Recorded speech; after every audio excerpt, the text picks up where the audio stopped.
6달이 지났다. 백운산에 눈이 쌓였다. 단해대 절벽 위에도 눈이 얹혔고 계곡물이 절반쯤 얼었으며 오두막 지붕에서는 고드름이 내려왔다. 아침마다 마당을 나서면 발자국이 눈 위에 선명하게 찍혔다. 하온은 달리고 있었다. 80근 쇠조끼에 손목과 발목에 납덩이를 달고 눈이 쌓인 산길을 달렸다. 발이 눈 속으로 빠졌다가 올라왔다. 눈의 저항이 더해져 더 힘들어야 했는데 이상하게도 발이 자연스럽게 올라왔다. 눈을 헤치고 나오는 것이 무겁지 않았다.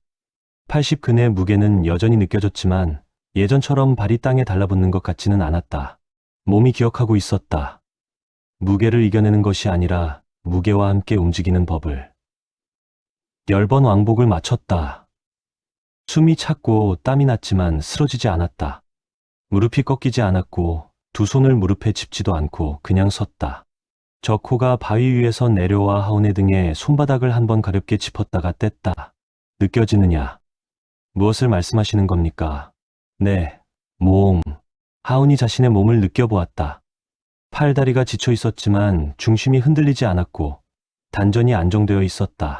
수련 내내 귀원신법의 온기가 몸을 받쳐주고 있었다는 것이 느껴졌다. 무게가 몸의 일부가 된 것 같습니다. 잊기 시작한 것이다. 하온이 고개를 들었다.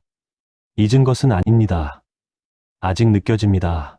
느껴지지만 방해가 되지 않는 것. 그것이 잊기 시작한 것이다. 오두막으로 돌아오는 길에 하온이 물었다. 다음 무게는 언제입니까? 100근. 언제부터입니까? 봄이 오면. 하온이 고개를 끄덕이며 눈길을 걸었다.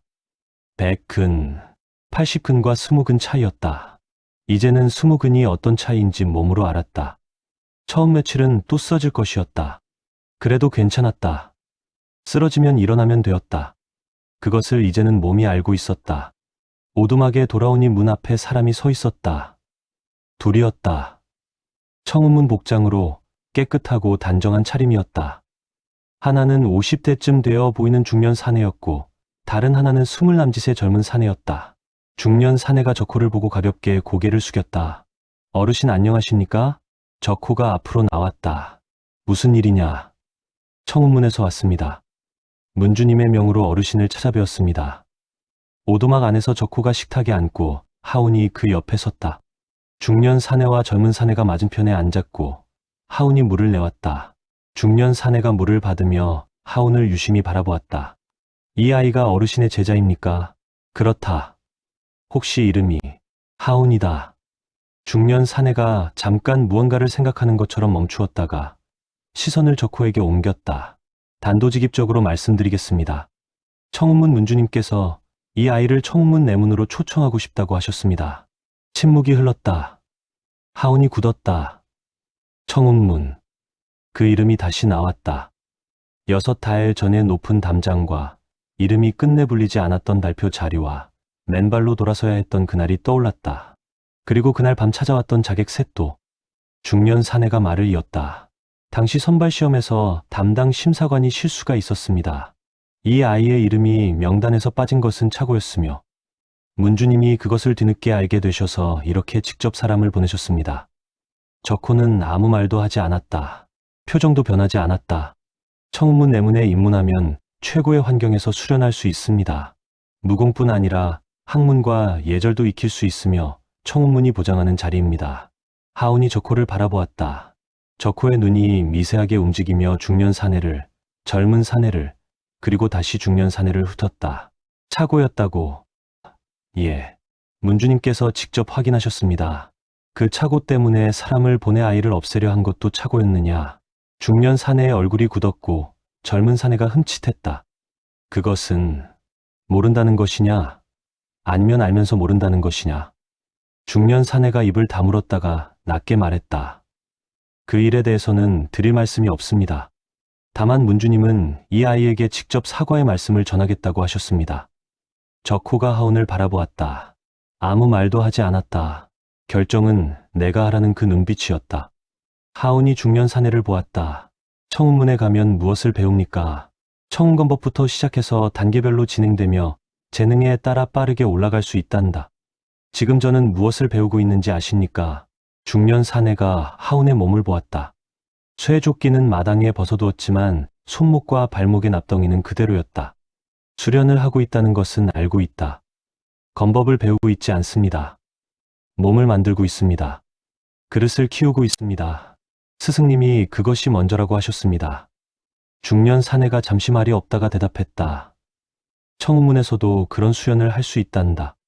청운문 심사관들이 저를 걸러낸 것은 제 그릇이 작아서가 아니었습니다. 침묵이 무거워졌다. 중년 사내가 하운을 다시 보았다. 아이라고 생각했던 눈빛이 아이의 것이 아니었다. 청운문에 가지 않겠다는 것인가? 하운이 대답하기 전에 적호가 입을 열었다.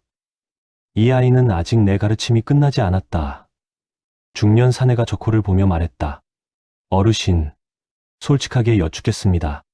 어르신이 어떤 분인지 저희도 어느 정도는 압니다. 강호를 떠나신 지 오래되셨지만 과거의 이름을 모르지는 않습니다.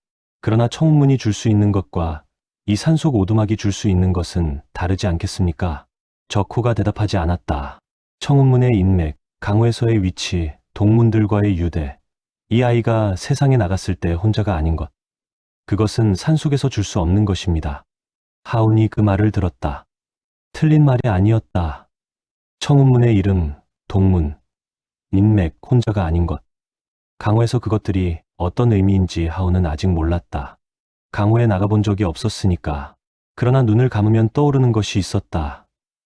6달 동안 매일 아침 발목에 납덩이를 차고 달리는 것, 단에대 절벽을 손가락으로 잡고 오르내리는 것, 눈을 감고 숨을 쉬며 단전의 불씨를 키우는 것, 그것을 가르쳐준 사람, 아무것도 묻지 않고 밥을 지어준 사람, 3달 됐다며 오리구이를 내온 사람, 못하겠다는 말을 뱉었을 때 잘못이 아니라고 한 사람, 그리고 지금 이 자리에서 아무 말 없이 결정을 하운에게 돌려준 사람, 감사한 말씀입니다.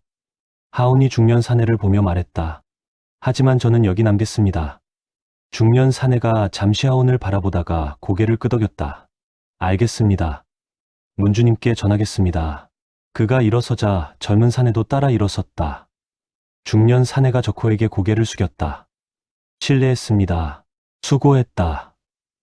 내려가는 길 조심하거라. 눈이 쌓여 미끄럽다. 중년 사내가 입을 열었다가 닫고 돌아섰다. 두 사람이 오솔길을 내려가기 시작했다. 하운이 그 뒷모습을 바라보았다. 젊은 사내가 중년 사내에게 낮게 무언가를 말했고 중년 사내가 고개를 저었다. 더 이상 말이 없었다. 두 사람이 나무 사이로 사라졌다. 적호가 하운 옆으로 왔다. 후회하지 않겠느냐? 후회하지 않습니다. 청운문이 줄 수 있는 것들이 필요할 때가 올 수도 있다. 그때 가서 필요하면 얻겠습니다. 지금은 여기서 얻어야 할 것이 더 많습니다.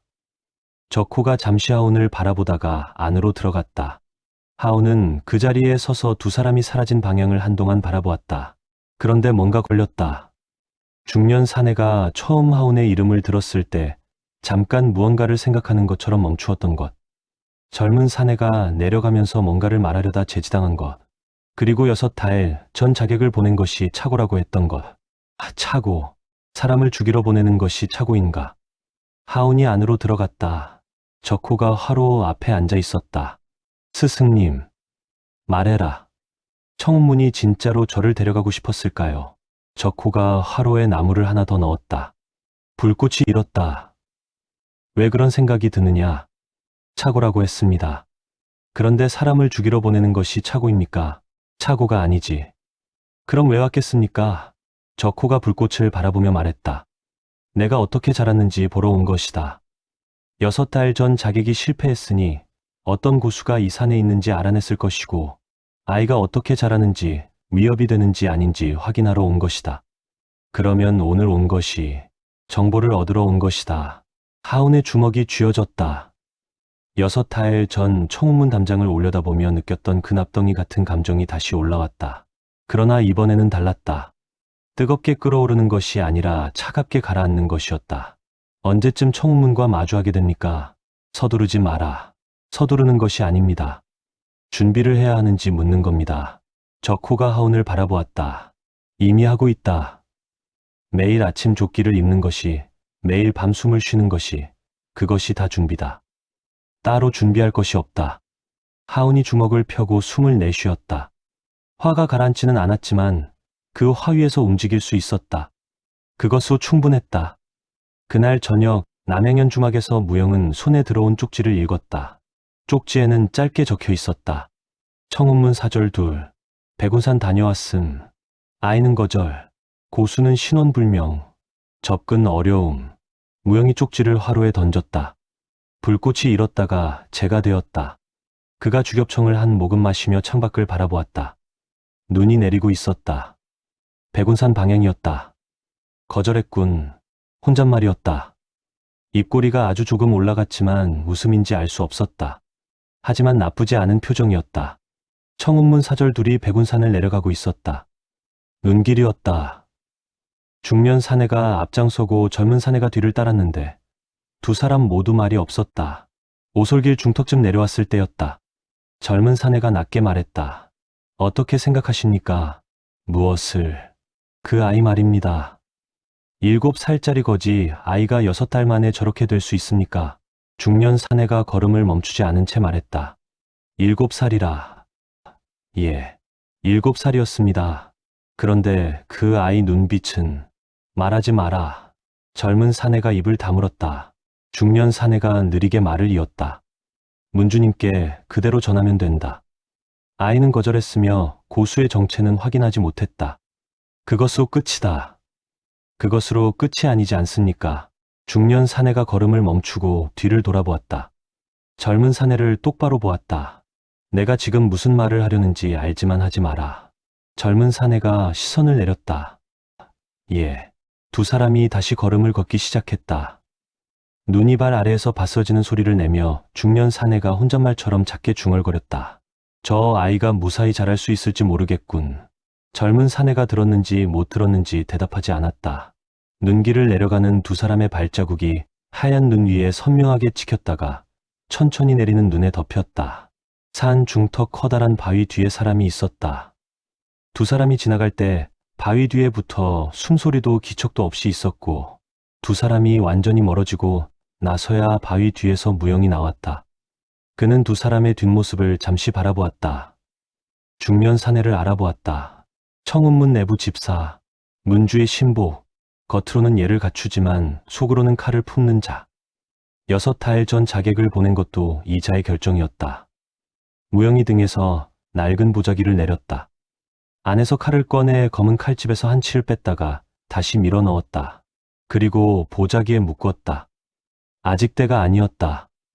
오두막으로 돌아왔다. 겨울이라 오후가 되었는데도 해가 이미 기울고 있었다. 하우는 저녁 수련을 시작했다. 귀한 신법이었다. 눈을 감고 숨을 쉬며 단전의 온기를 불렀다. 6달을 매일 한 것이었다. 이제는 앉기만 해도 온기가 전해졌으며 손끝으로 흘렸다. 기운이 손가락 끝에서 새어나갔다. 닷새 전부터 느끼기 시작한 것인데 오늘도 느껴졌다. 그런데 오늘은 달랐다. 손끝에서 나가는 기운이 더 선명했다.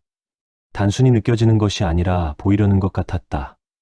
눈을 뜨지 않고 계속 흘렸다. 막지 않았고 억지로 키우려 하지도 않았다. 그냥 흐르게 두었다. 온기가 손바닥을 가득 채우고 손가락 끝까지 퍼지며 손가락 끝에서 밖으로 나갔다. 하운이 천천히 눈을 뜨며 손바닥을 들고 보았다. 손가락 끝에서 아주 가는 아지랑이 같은 것이 흘러나왔다. 빛이라고 하기에는 너무 작았지만 그것은 빛이었다. 진하진 않았지만 보랏빛이었다. 거의 투명에 가까운 엷은 보랏빛으로 눈을 가늘게 뜨고 보아야 보일 정도였다. 그러나 분명히 보였다. 하우는 그 빛이 사라질까봐 숨을 멈추었다가 천천히 내쉬었다. 사라지지 않고 손가락 끝에서 계속 흘러나왔다. 스승님. 적호가 등잔 옆에서 눈을 들었다. 이리 와 보십시오. 적호가 일어나 하운 앞에 쪼그려 앉으며 손바닥을 보았다. 보랏빛 기운이 손가락 끝에서 실처럼 흘러나오고 있었다. 적호가 오랫동안 그것을 아무 말 없이 바라보고 있었다. 하운이 기다렸다. 적호가 천천히 일어섰다. 두 번째 단계 완성이다. 이 빛이 무엇입니까? 내 기운이다. 왜 보랏빛입니까? 기운의 색은 사람마다 다르며 타고난 것이다. 다른 사람들은 무슨 색입니까? 흰 것도 있고 푸른 것도 있고 붉은 것도 있다. 색의 강약은 없지만 보랏빛은 드물다. 드물다는 것이 좋은 것입니까? 좋고 나쁨이 아니다. 그냥 드문 것이다. 하운이 다시 손바닥을 바라보았다. 엷은 보랏빛이 손가락 끝에서 흘러나오고 있었다. 작은 것이었지만 자신의 것이었다. 세 번째 단계는 무엇입니까? 이 기운을 칼에 싣는 것이다. 하운이 눈을 들었다. 아직 건법을 배우지 않았습니다. 건법이 없어도 된다. 칼이 있어야 합니까? 처음에는 있어야 하지만 나중에는 없어도 된다. 하운이 자신의 손을 보았다. 한 번도 칼을 쥐어본 적이 없었다. 칼을 구해야 합니까? 적호가 말없이 안방으로 들어갔다가 잠시 후 손에 칼을 들고 나왔다. 낡은 것이었지만 칼집이 검고 긁힌 자국이 여럿 있어 오래된 것이 분명했다. 적호가 그것을 하운 앞에 내밀었다. 이것을 써라. 하운이 두 손으로 받았다. 칼집을 잡으니 묵직했다. 칼집에서 조금 뽑자 칼날이 나왔다. 오래되었지만 녹이 없었고 관리된 칼이었다. 칼날이 서 있었다. 뽑았다가 다시 넣고 나서 물었다. 스승님의 칼입니까? 내 칼이 아니다. 누구의 칼입니까? 적호가 잠시 대답하지 않았다가 말했다. 지켜주지 못한 사람의 칼이다. 하운이 칼을 내려다보았다. 지켜주지 못한 사람. 며칠 전 적호가 했던 말이 떠올랐다. 지켜야 할 것을 지키지 못했을 때가 가장 힘들었다고. 그것을 지금도 품고 산다고. 이 칼이 그 사람의 것이었다. 써도 됩니까? 쓰기 위해 꺼낸 것이다. 소중한 것이 아닙니까? 소중한 것이니까 쓰라는 것이다. 선반에 모셔두는 것이 아니라 써야 소중한 것이 된다. 하운이 칼을 가슴 앞에 두 손으로 들고 가볍게 눈을 감았다. 그 사람이 누군지 몰랐지만 이 칼이 오래 기다렸다는 것은 느껴졌다. 그날 밤 하운은 칼을 들고 마당에 나섰다. 눈이 그쳐 있었고 달이 밝았다. 백운산의 밤이 달빛에 하얗게 빛났다. 처음 쥐는 칼이라 어떻게 쥐어야 하는지, 어떻게 움직여야 하는지 몰라 그냥 쥐었다. 손바닥에 칼자루가 닿았다. 묵직하고 차가웠는데 이상하게 손에 맞는 것 같았다. 팔을 들자 칼이 달빛을 받았고 칼날 위로 빛이 흘렀다. 귀여운 심버, 숨을 쉬었다.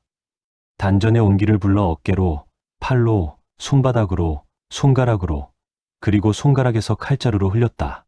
칼자루가 따뜻해지는 것이 느껴졌다. 온기가 칼자루를 타고 칼날로 흘렀다. 칼날 끝에서 보랏빛이 아주 조금 새어나왔다. 손가락 끝에서 새어나오는 것보다 더 작아서 거의 보이지 않는 것이었지만 나왔다. 달빛 아래 칼날 끝에서 엷은 보랏빛이 조용히 흔들렸다. 하운이 칼을 내리고 멍하니 칼날을 바라보았다. 빛은 이미 사라져 있었지만 분명히 느꼈다. 오두막 안에서 적호의 목소리가 들렸다. 들어와서 자라. 내일 또 달려야 한다. 하운이 칼을 칼집에 넣으며 안으로 들어가다 말했다. 스승님. 칼날에서 빛이 나왔습니다. 적호가 등잔을 끄며 대답했다. 안다. 보셨습니까? 봤다. 어떻습니까? 적호가 잠시 침묵했다가 말했다. 생각보다 빠르다. 그리고 더 말하지 않았다. 그러나 하운은 등잔이 꺼지기 직전 적호의 얼굴을 보았다. 평소와 눈가가 달랐다. 자랑스럽다는 말을 하지 않는 사람이었지만 그 눈빛이 그 말을 대신하고 있었다. 다음 날 아침 청운문으로 돌아간 사절 둘이 문주 앞에 섰다. 문주 윤서정은 넓은 의자에 앉아 두 사람의 보고를 들었다. 거절했다. 예, 아이가 직접 거절했습니다. 고수의 정체는 확인하지 못했습니다. 다가가기 어려운 기운이었습니다. 윤서정이 손가락으로 의자 팔걸이를 천천히 두드렸다. 아이의 상태는 어떻던가? 중년 사내가 잠시 머뭇거렸다가 말했다. 6달이 되지 않았는데도 말해라. 눈빛이 달랐습니다. 아이의 눈빛이 아니었습니다. 윤서정이 두드리던 손가락을 멈추고 창밖을 바라보았다. 눈 쌓인 마당이 보였다. 그 고수가 누군지 알아내라. 예. 그리고 윤서정이 말을 잠깐 끊었다가 말했다. 아이를 건드리지 마라. 중년 사내가 눈을 들었다. 문주님, 건드리지 말라고 했다. 목소리가 낮고 단호했다. 중년 사내가 고개를 숙였다. 예. 두 사람이 나가고 난 후 윤서정은 혼자 남아 창밖을 오래 바라보았다. 눈 쌓인 청운문 마당에서 제자들이 건법 수련을 하고 있었다. 화려하고 빠르고 날카로운 동작이었다. 그런데 윤서정의 눈에 그것이 들어오지 않았다. 백운산 오두막에서 본 것도 아닌데 아이의 눈빛이 머릿속에 남아 있었다. 아직 가득 차지 않았으니까요. 그 말이 이상하게 오래 남았다. 봄이 왔다. 백운산의 눈이 천천히 녹기 시작하면서 단해대 절벽 틈에서는 새싹이 돋았고 계곡물이 다시 세차게 흘렀으며 아침 공기는 그동안의 차가움 대신 서늘함으로 바뀌었다. 나무들이 저마다 연두색 잎을 내밀면서 백운산 전체가 조금씩 빛깔을 되찾았다. 하우는 마당에 서서 손에 백큰의 새 쇠조끼를 들고 있었다. 들었을 때 팔이 아래로 쭉 당기는 것이 느껴졌는데 80근과 20근 차이가 어떤 것인지는 이미 몸으로 알고 있었다. 처음 며칠은 또 쓰러질 것이었다. 입어라. 몸에 걸치자 어깨가 내려앉으면서 무릎이 자연히 구부러졌다. 하우는 이를 악물고 무릎을 펴서 섰다. 달려라. 세 걸음 만에 80근과 다르다는 것을 알았다. 발이 거의 올라오지 않았고 걷는 것인지 달리는 것인지 모를 속도였으며 온몸이 땅을 향해 끌려 내려가는 것 같았다. 첫 번째 왕복 중간에 무릎이 먼저 땅에 닿았고 두 손이 땅을 짚었다. 숨을 깊게 들이쉬고 단전의 온기를 불러 다리로 퍼뜨린 다음 천천히 일어섰다. 두 번째 왕복에서도 쓰러졌고 세 번째에서도 쓰러졌다. 네 번째 왕복 시작 직전에 하운이 스스로 멈추어 서서 숨을 골랐다. 쓰러지기 전에 먼저 멈춘 것이었다.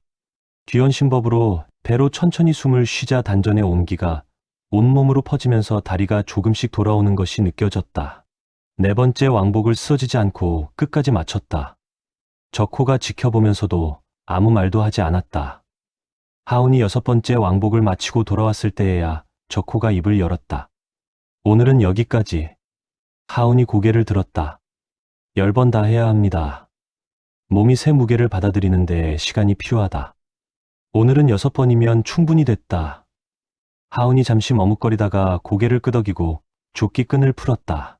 조끼가 땅에 떨어지는 순간 몸이 솟구치는 것 같았는데 80근 때보다 훨씬 더 심한 느낌이었다. 발을 뗐더니 발이 의도한 것보다 훨씬 높이 올라왔다. 뛰어봐라.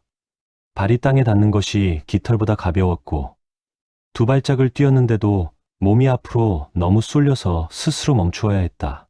하운이 멈추어 서서 자신의 발을 내려다보았다. 100근이 이렇게 다릅니까?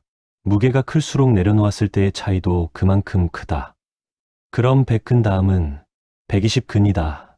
하운이 고개를 끄덕였다. 예전이라면 그 말이 무겁게 느껴졌을 것이었지만 지금은 그냥 다음 목표였다.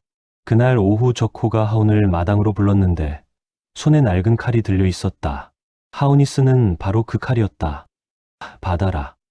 하운이 적호 손에 있는 칼 한 자루를 건네받았다.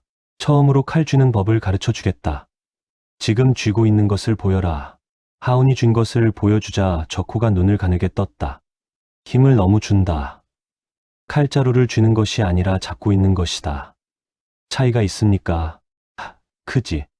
세게 쥐면 손이 굳고 잡으면 손이 산다. 적호가 하운의 손을 잡고 손가락 하나씩 위치를 조심스럽게 잡아주었다. 엄지와 검지로 방향을 잡고 나머지 셋은 가볍게 받치되 손바닥이 칼자루에 완전히 붙지 않도록 하고 틈이 있어야 한다.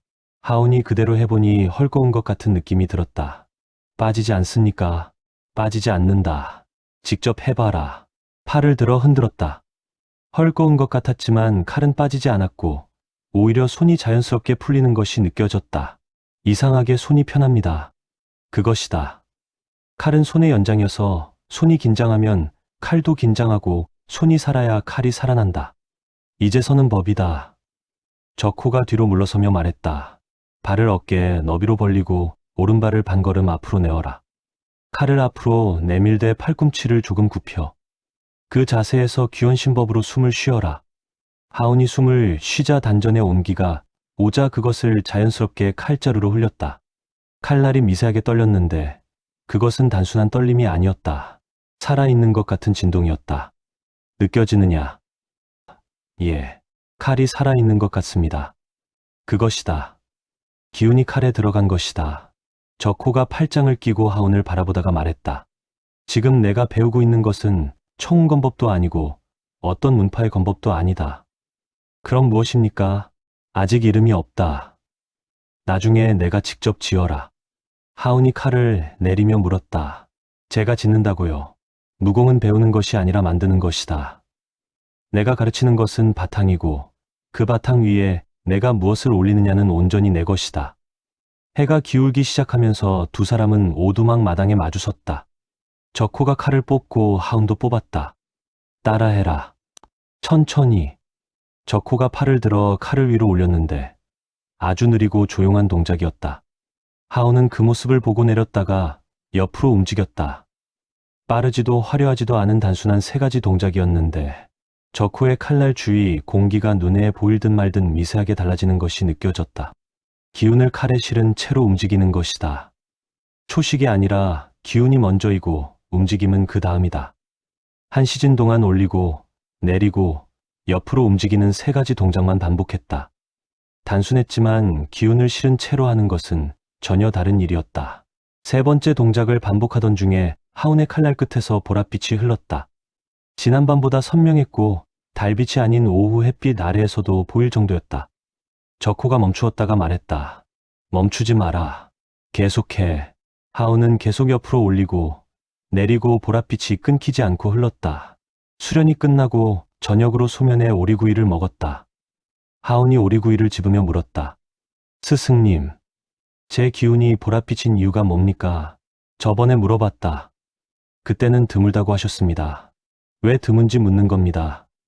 적호가 소면 국물을 한 모금 마시고 말했다. 보랏빛 기운은 음과 양이 균형 잡힌 자에게서 나오는 것으로 어느 한쪽으로도 치우치지 않은 상태에서만 만들어진다. 치우치지 않은 것이 왜 드뭅니까? 사람은 대개 한쪽으로 기울기 마련이어서 강함을 추구하면 양이 세지고 부드러움을 추구하면 음이 세진다. 둘이 같은 크기로 함께 자라는 것이 어렵기 때문이다. 저는 왜 균형이 잡혔습니까? 규현신법 때문이다. 적호가 젓가락을 내려놓고 말을 이었다. 규현신법은 채우는 신법인데 강하게 만드는 것이 아니라 고르게 만드는 것이 목적이다. 석 달을 그것만 수련했으니 단전이 어느 한쪽으로 기울지 않고 고르게 채워진 것이다. 다른 신법으로 했으면 달랐겠습니까? 빠르게 강해지는 신법들이 있지만 그런 것들은 대개 한쪽이 지나치게 세지는 대신 유연함과 감각, 그리고 균형을 잃게 된다. 하운이 오리구이를 씹으며 생각했다. 규현신법이 단순히 내공을 쌓는 것이 아니었다. 음과 양이 같은 크기로 함께 자라도록 균형을 만드는 것이었다. 그래서 보랏빛이었다. 저녁을 다 먹고 나니 무영이 나타났다. 이번에는 오솔길로 걸어왔고 숨지 않았다. 낮은 목소리로 인기척을 냈고 적호가 나와 두 사람이 마당에 마주섰다. 하운은 안에서 그것을 느끼고 이번에는 눈을 감지 않고 문을 조금 열었다. 낙양성 안으로 독이 들어왔다. 천암행 외곽 인사 셋이 열흘 사이에 죽었는데 겉으로는 병사지만 독이다. 흑마교의 독이냐? 흑사독공이다. 틀림없다. 적호가 잠시 침묵하다 물었다. 천암행은 알고 있느냐? 모르거나 알면 알면서 모른 척하고 있다. 오대세가도 움직이지 않고 있다. 오히려 너무 조용해서 그것이 더 수상하지. 적호가 별이 많고 달이 밝은 봄밤의 하늘을 올려다보았다. 목적이 무엇이겠느냐? 흑마교가 원하는 것은 중원을 장악하는 것 하나인데 정면으로 싸우지 않고 도구로 안을 천천히 썩힌 다음 한꺼번에 쓰러뜨리는 방식이다. 시간이 얼마나 걸리겠느냐? 빠르면 1년이고 늦어도 3년이다. 적호가 고개를 끄덕이며 말했다. 알겠다. 무영이 돌아서려다 멈추었다. 한 가지 더 말해라. 귀용국에서 사람을 풀어 백운산 방향을 탐색하고 있다. 적호의 눈이 가늘어졌다. 나를 찾는 것이냐? 아직 확실하지 않지만 이 산에 누가 있는지 조금씩 알아가고 있다. 아이가 표적이 될 수 있다는 것이냐? 씨앗을 두려워하는 것이 어디 청문뿐이겠느냐? 긴 침묵이 흘렀다가 적호가 낮게 말했다. 고맙다. 무영이 다시 돌아서서 걸어가기 시작했다. 오솔길로 내려가는 발걸음에 소리가 전혀 없었고 나무 사이로 그림자가 스며들듯 사라졌다. 적호가 오두막으로 들어오니 하운이 문 앞에 서 있었다. 다 들었다는 것이 얼굴에 고스란히 드러나 있었다. 들었느냐? 예. 무섭느냐? 하운이 잠시 생각하다 말했다. 무섭지만 달아나고 싶지는 않습니다. 왜? 달아나는 것은 방향이 없는 것입니다. 두려움이 있어도 방향이 있으면 그것으로 됩니다. 적호가 아무 말 없이 하운을 오래 바라보다가 한마디 했다. 잘 생각했구나. 그날 밤 하운은 칼을 들고 마당에 나섰다. 달빛이 밝고 조용했다. 칼을 뽑고 숨을 쉬며 단전의 온기를 불러 어깨로, 팔로, 손바닥으로, 칼자루로, 그리고 칼날 끝까지 천천히 흘렸다. 보랏빛이 칼날 끝에서 달빛과 섞이며 조용히 흘렀다. 올리고, 내리고, 옆으로, 3가지 동작이었다. 단순했지만 기운이 실렸고 하운은 달빛 아래에서 그것을 오래 반복했다. 흑마교가 오고 있고 청운문이 보고 있었다. 강호가 아직 모르는 무언가가 이 백운산 위에서 조용히 자라고 있었다. 바람이 불어왔고 칼날의 보랏빛이 바람에 잠깐 흔들렸다가 다시 잡혔지만 꺼지지 않았다. 백은 수연 열흘째. 하운은 단해대를 오르내리고 있었다. 손가락이 바위를 잡으면 백은의 무게가 팔을 아래로 당겼고 어깨가 빠질 것 같은 압박이 왔다. 그러나 손가락이 버텼다. 열흘 전과 달라진 것이 있었다. 쓰러지는 횟수가 줄었다. 첫날 10번 왕복에 5번 쓰러졌던 것이 지금은 2번으로 줄었다. 몸이 백은의 무게를 받아들이기 시작한 것이었다. 절벽 위로 올라와 숨을 골랐다. 적호가 바위 위에 앉아 있었는데 평소와 달리 멀리 아래쪽을 바라보고 있었다. 하운이 그 시선을 따라가니 백운산 기슭이었다. 나무잎이 봄바람에 흔들렸고 아무것도 없어 보였다. 스승님, 쉬어라. 평소와 달리 짧게 답하고 하운 옆에 서서 기슭을 내려다보았다. 아주 희미하지만 분명하게 사람의 기운이 느껴졌다. 하나가 아니라 2, 3, 아마 더 있을 것이다. 나무 사이 어딘가에서 움직이지 않고 가만히 보고 있는 것이었다. 내려가야 합니까? 아니다. 그냥 두는 겁니까? 아직은. 적호가 바위에서 내려왔다. 오늘 수련은 여기까지다. 오두막으로 가자. 하운이 따라 걸었다. 내려오는 내내 기슭의 기운이 느껴졌는데 움직이지도 따라오지도 않고 그냥 바라보고 있었다. 오두막에 들어오고 나서야 그 기운이 사라졌다. 스스로 물러간 것이다. 저녁은 두부탕과 조밥이었다. 밥을 먹는 동안 아무 말도 없었다. 하운이 밥상을 물리고 나서 입을 열었다. 귀온곡 사람들입니까? 그렇겠지. 몇이나 됩니까? 3에서 5 사이. 왜 올라오지 않았습니까? 적호가 물을 한 모금 마시며 말했다. 이 산에 뭐가 있는지 모르니 겁이 났겠지. 그럼 다음에는 올라올 수도 있습니까? 탐색이 끝나면 올라올 것이다. 무용이 말한 대로. 하운이 잠시 생각했다. 스승님은 어떻게 하실 겁니까? 막을 것이다. 저는요. 너는 계속 수련한다. 수련이 먼저입니까? 지금 위험이 오고 있는데. 적호가 하운을 바라보았다. 내가 지금 나가서 싸울 수 있느냐? 하운이 대답하지 못했다. 아직 칼을 쥔 지 열흘이지. 귀원신법 3번째 단계를 시작한 것이고 손에 기운을 싣는 것은 됐지만 그것을 전투에 쓰는 것은 전혀 다른 이야기다. 알고 있습니다. 알면 수련해라. 그것이 지금 내가 할 수 있는 가장 최선이다. 하운이 고개를 끄덕였다. 틀린 말이 아니라 화가 나지 않았다. 지금 자신이 할 수 있는 것과 할 수 없는 것을 구분하는 것, 그것도 수련이었다. 깊은 밤, 하운은 밝은 달빛 아래 마당에 나서서 칼을 들었다. 숨을 쉬며 단전의 온기를 불러 어깨에서 팔로, 손바닥에서 칼자루로, 칼날까지 흘렸다. 보랏빛이 흘렀지만 오늘은 달랐다. 기슭에서 사람의 기운을 느꼈기 때문인지 아니면 열흘의 수련이 쌓인 것인지 보랏빛이 더 선명했다. 칼날 끝에서 손가락 한마디 길이 밖으로 뻗어나왔다. 엷었지만 칼날 너머로 기운이 나온 것이었다. 올리고 내리고 옆으로 3가지 동작을 하자 보랏빛이 움직임을 따라 흘렀다. 올릴 때 위로 뻗고 내릴 때 아래로 흘렀으며 옆으로 움직일 때 공기를 가르는 것이 느껴졌다. 그런데 아무 소리가 나지 않았다. 칼이 공기를 베는데도 소리가 없어 하운이 멈추었다가 다시 옆으로 움직였다. 역시 소리가 없었다. 보랏빛이 공기를 가를 때 공기가 저항 없이 소리 없이 그냥 열렸다. 적호가 오두막 문에 기대서 그것을 보고 있었다. 하운이 느끼지 못하는 것을 적호는 보고 있었다. 칼날이 움직일 때 주변 공기가 아주 조금 달라졌고 칼날이 지나간 자리에 서늘한 것이 남았으며 달빛이 그 자리에서 잠깐 굴절되는 것처럼 보였다. 미미했지만 하운 자신은 모를 것이었다. 그러나 저코는 그것이 무굣검의 씨앗임을 알았다. 아직 싹도 틔우지 않은 씨앗이었지만 분명히 있었다. 다음 날 아침, 저코가 처음으로 다른 것을 가르쳤다. 오늘은 3가지 동작이 아니다. 하운이 칼을 들며 물었다. 새로운 것입니까? 단 하나의 동작이다. 3가지에서 하나로 줄어드는 겁니까? 3가지가 사실 하나였다. 올리고 내리고 옆으로, 그것은 모두 하나의 원에서 나오는 것이지. 오늘부터는 그 원을 움직인다. 하운이 고개를 들었다. 원을요? 저코가 칼을 들고 천천히 움직였다. 올렸다가 내리지 않고 그대로 옆으로 이어지고, 옆에서 아래로, 아래에서 다시 위로 이어지면서 끊기지 않았다. 하나의 흐름이 곧 원이 되었다. 크지 않고 과장되지 않았지만 끊기지 않았고, 그 원을 그리는 내내 칼날 주위로 기운이 물이 흐르듯 멈추지 않고 흘렀다. 해봐라. 하운이 칼을 들고 원을 그렸다.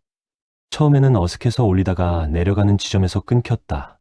이으려고 힘을 주자 기운이 흩어졌다. 힘 주지 마라. 물이 흐르는 것처럼. 힘을 빼고 다시 원을 그렸지만 끊겼다. 또 끊겼다.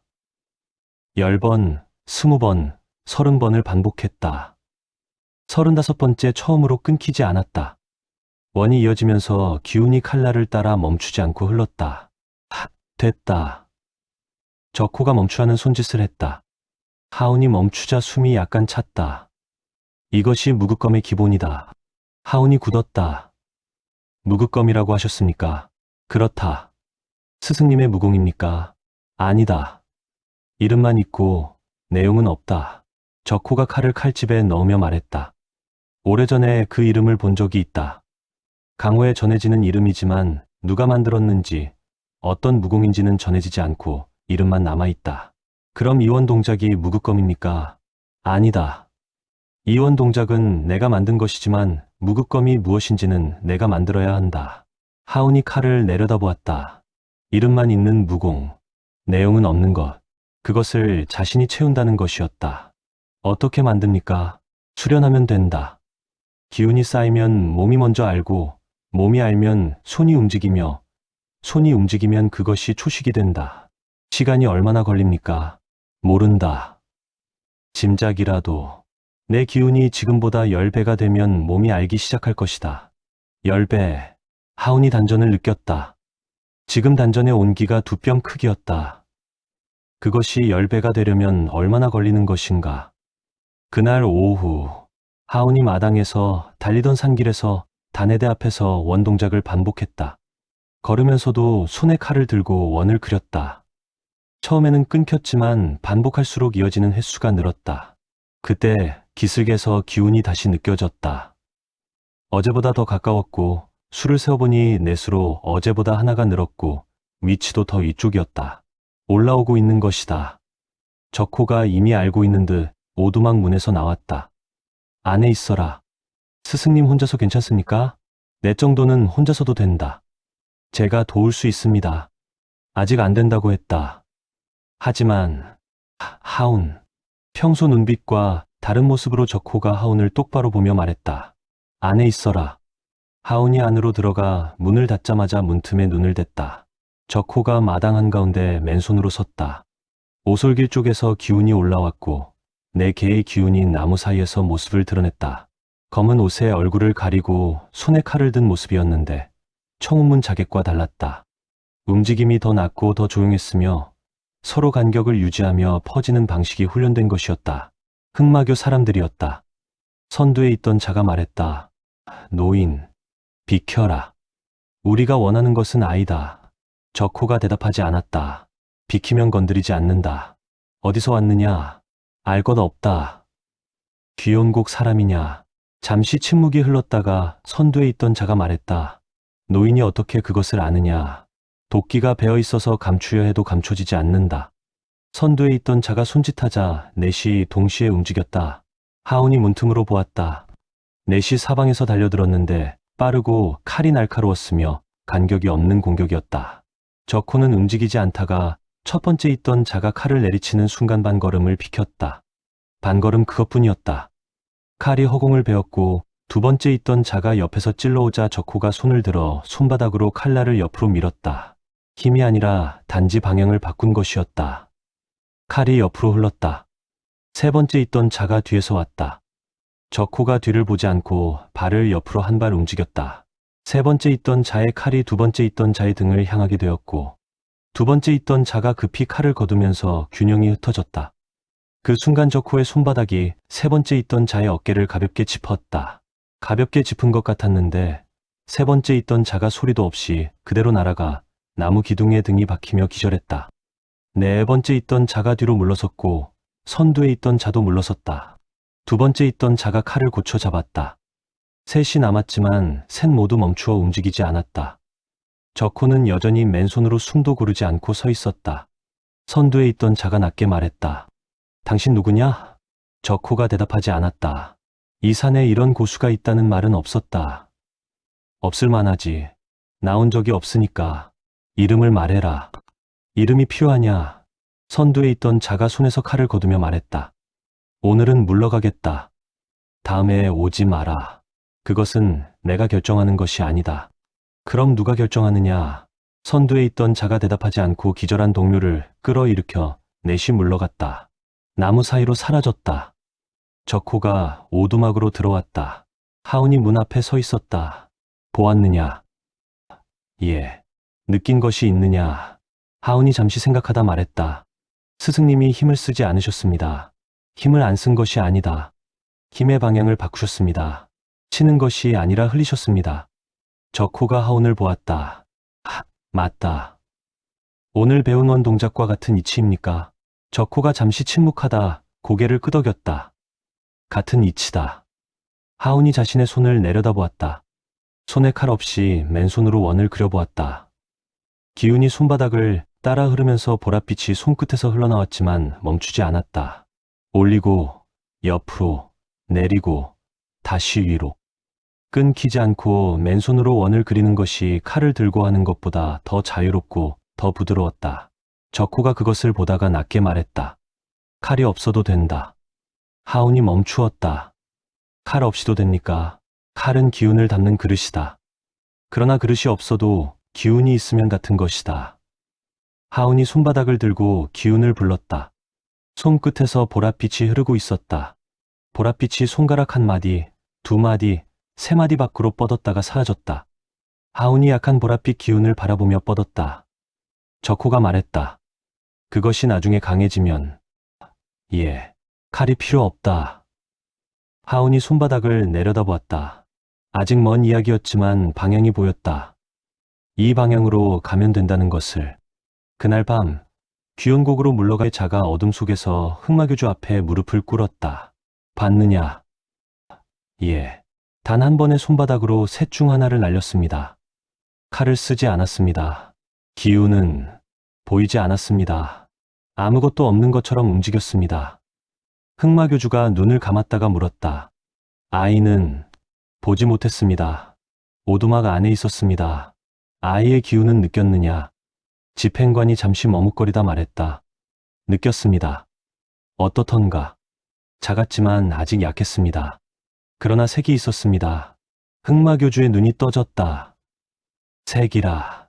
오두막 안에서 아주 희미하게 새어나왔습니다. 보랏빛이었습니다. 긴 침묵이 흘렀다. 흑마교주가 도드라진 검은 핏줄이 새겨진 손등을 내려다보았다. 오래 독공을 쌓은 손이었다. 보랏빛이라. 낮고 무거운 혼잣말이었다. 그 이름을 기억하는 자가 강호에 있다면 그것이 의미하는 것이 무엇인지 알 것이었다. 흑마교주가 천천히 말했다. 서두르지 말고 눈을 떼지도 마라. 예, 그 아이가 자라기 전에 처리한다. 하지만 함부로 건드리면 그 고수가 움직이니 직접 손을 대지 마라. 어떻게 합니까? 흑마교주가 입꼬리를 올렸다. 독은 직접 사람을 베지 않지. 천천히 스며들며 목을 조이는 것일 뿐. 흑마교주가 낮은 목소리로 일소를 읊조렸다. 1년이 지나 백운산에 다시 봄이 왔다. 작년 봄과 달라진 것이 있었는데 그것은 하운이었다. 키가 한 뼘 자랐고 어깨가 넓어졌으며 팔뚝에는 근육이 붙었고 손마디에는 굳은 살이 겹겹이 쌓여 있었다. 발바닥은 가죽처럼 단단해져 있었다.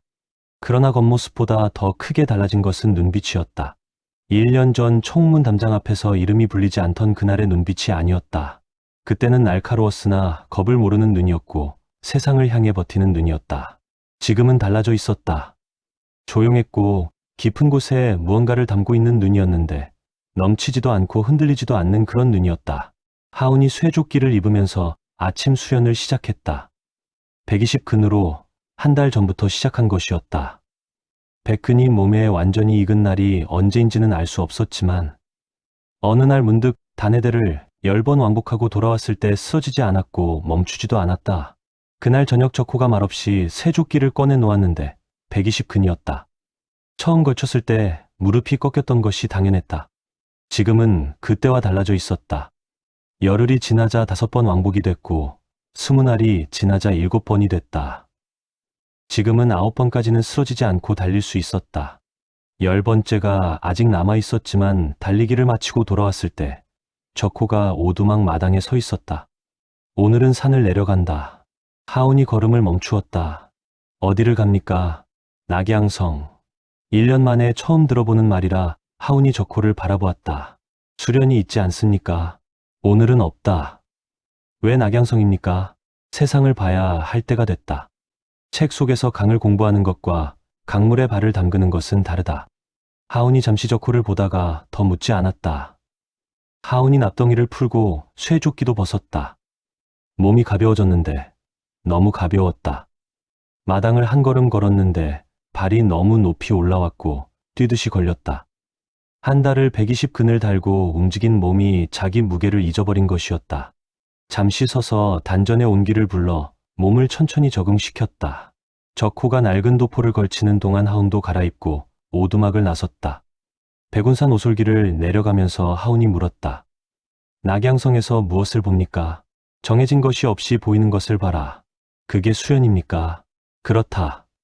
봄 나무들이 연두비짚을 피우는 것을 1년 만에 보았다. 산을 내려오는데 2시즌이 걸렸다. 남양현을 지나 관도로 접어들자 행상이 지나갔고 아이들이 뛰었다. 소가 수레를 끌었고 짐꾼이 땀을 흘렸다. 하운은 그것들을 하나씩 보았다. 1년 동안 본 것이라곤 백운산 나무들과 단해대 절벽과 오두막뿐이었으니 사람들의 소리가 낯설었고 사람들의 냄새도 낯설었다. 그렇지만 불편하거나 하지 않았고 그냥 사람들 모습을 보았다. 낙양성이 가까워질수록 사람들이 많아지며 소음도 늘어났다. 점소이가 큰 소리로 손님을 부르는 모습과 물건을 파는 소리가 겹쳤다. 어디선가 악기 소리도 났으며 모든 소리가 다 섞여서 하나의 소리가 됐다. 낙양성 성문을 들어서자 크고 넓은 도시가 펼쳐졌다. 2층짜리 객잔이 줄지어 있었고 간판이 바람에 흔들렸다. 마방에서 말이 울고 약재의 냄새와 음식 냄새가 뒤섞였다. 아이들이 좁은 골목을 달렸다. 적호가 앞서 걷고 하운이 뒤를 따라 저작거리로 들어섰다. 더 복잡해졌다. 노점이 양쪽으로 늘어서 있었는데 약재, 천, 음식, 무기할 것 없이 없는 것이 없었다. 칼을 찬 자들뿐만 아니라 협객처럼 보이는 자들이 있었다. 또한 상인들과 거지들이 있었다. 다양했다. 하운이 걸으며 그 모든 것을 눈에 담았는데 귀원신법을 수련할 때처럼 잡으려 하지 않고 그냥 흘러 들어오게 두었다. 저작거리 한켠 찐빵 노점 앞에서 수란이 있었다. 하운이 발을 멈추었다. 노점 주인 중년 사내가 아이를 잡고 있었다. 하운이랑 같은 나이대로 보이는 아이였는데 해진 쥐색 옷에 맨발이었다. 얼굴에는 흙이 묻어 있었고 눈이 번뜩였다. 이 녀석이 또 훔쳤어. 이번엔 그냥 안 넘어가. 노점 주인이 아이의 멱살을 잡고 소리쳤다. 아이가 발을 버둥거리며 소리쳤다. 안 훔쳤어요. 봤단 말이야. 내가 똑똑히 봤어. 진짜 안 훔쳤다고요. 지지 않으려는 목소리였다. 아이 발이 땅에서 들려 있었다. 구경꾼들이 모였지만 아무도 나서지 않았다. 노점 주인이 아이의 뺨을 때리려 손을 드는 순간 하운이 앞으로 나섰다. 노점 주인의 손목을 잡았다. 세게 잡지 않았는데 손이 멈추었다. 노점 주인이 하운을 보았다. 앳된 얼굴이었는데 눈빛이 달랐다. 힘을 주지도 않았는데 잡힌 손이 꼼짝하지 않았다. 놔줘요. 하운이 말했다. 이 녀석이 훔쳤어. 상관 마라. 찐빵이 없어졌습니까? 노점 주인이 노점을 훑어보았지만 없어진 것은 없었다. 아직 없어지기 전에 잡은 거야. 그럼 안 훔친 겁니다. 노점 주인이 말문이 막혔다. 하운이 손목을 놓고 아이를 보았다. 아이가 하운을 올려다보았는데 눈빛이 날카로웠고 겁이 없는 눈이었다. 고맙다는 표정이 아니라 그냥 보고 있었다. 훔치려 했어? 하운이 물었다. 아이가 잠깐 입을 다물었다가 말했다. 배고팠어요. 부끄럽지 않다는 것처럼 변명도 아니고 그냥 사실이었다. 하운이 노점 주인을 보았다. 찐빵 하나에 얼마입니까? 한 문이야. 하운이 품에서 돈을 꺼내 한 문을 내밀었다. 드리겠습니다. 이걸로 해결됩니까? 노점 주인이 돈을 받고 투덜거리며 돌아섰다. 구경꾼들이 흩어졌고 저작거리가 다시 제 소리를 냈다. 아이가 하운을 올려다보았다. 왜 도와줬어요? 배고프다고 했으니까. 모르는 사람인데요. 그래서 아이가 잠시 하운을 보다가 시선을 내렸다. 무언가를 재고 있는 것 같았다. 이 사람이 어떤 사람인지, 무엇을 원하는지. 고마워요. 근데 빚은 아닌 거예요. 빚이라고 생각 안 해. 다른 사람들은 다 빚이라고 했거든요. 뭔가 해주면 꼭 뭔가를 바라더라고요. 분명 처음 보는 눈빛이었는데 묘하게 낯이 익었다. 아주 오래전 자신이 개울에서 봤던 눈빛과 비슷했다. 세상을 믿지 않는 눈이면서 그러면서도 세상을 똑바로 보는 눈. 이름이 뭐야? 아이가 잠시 망설이다가 말했다. 칠성이요. 어디에 살아? 여기저기요. 가족은 없어요. 짧고 단호했으며 더 말하기 싫다는 것이었다. 하운이 노점에서 찐빵을 2개 더 사서 아이에게 내밀었다.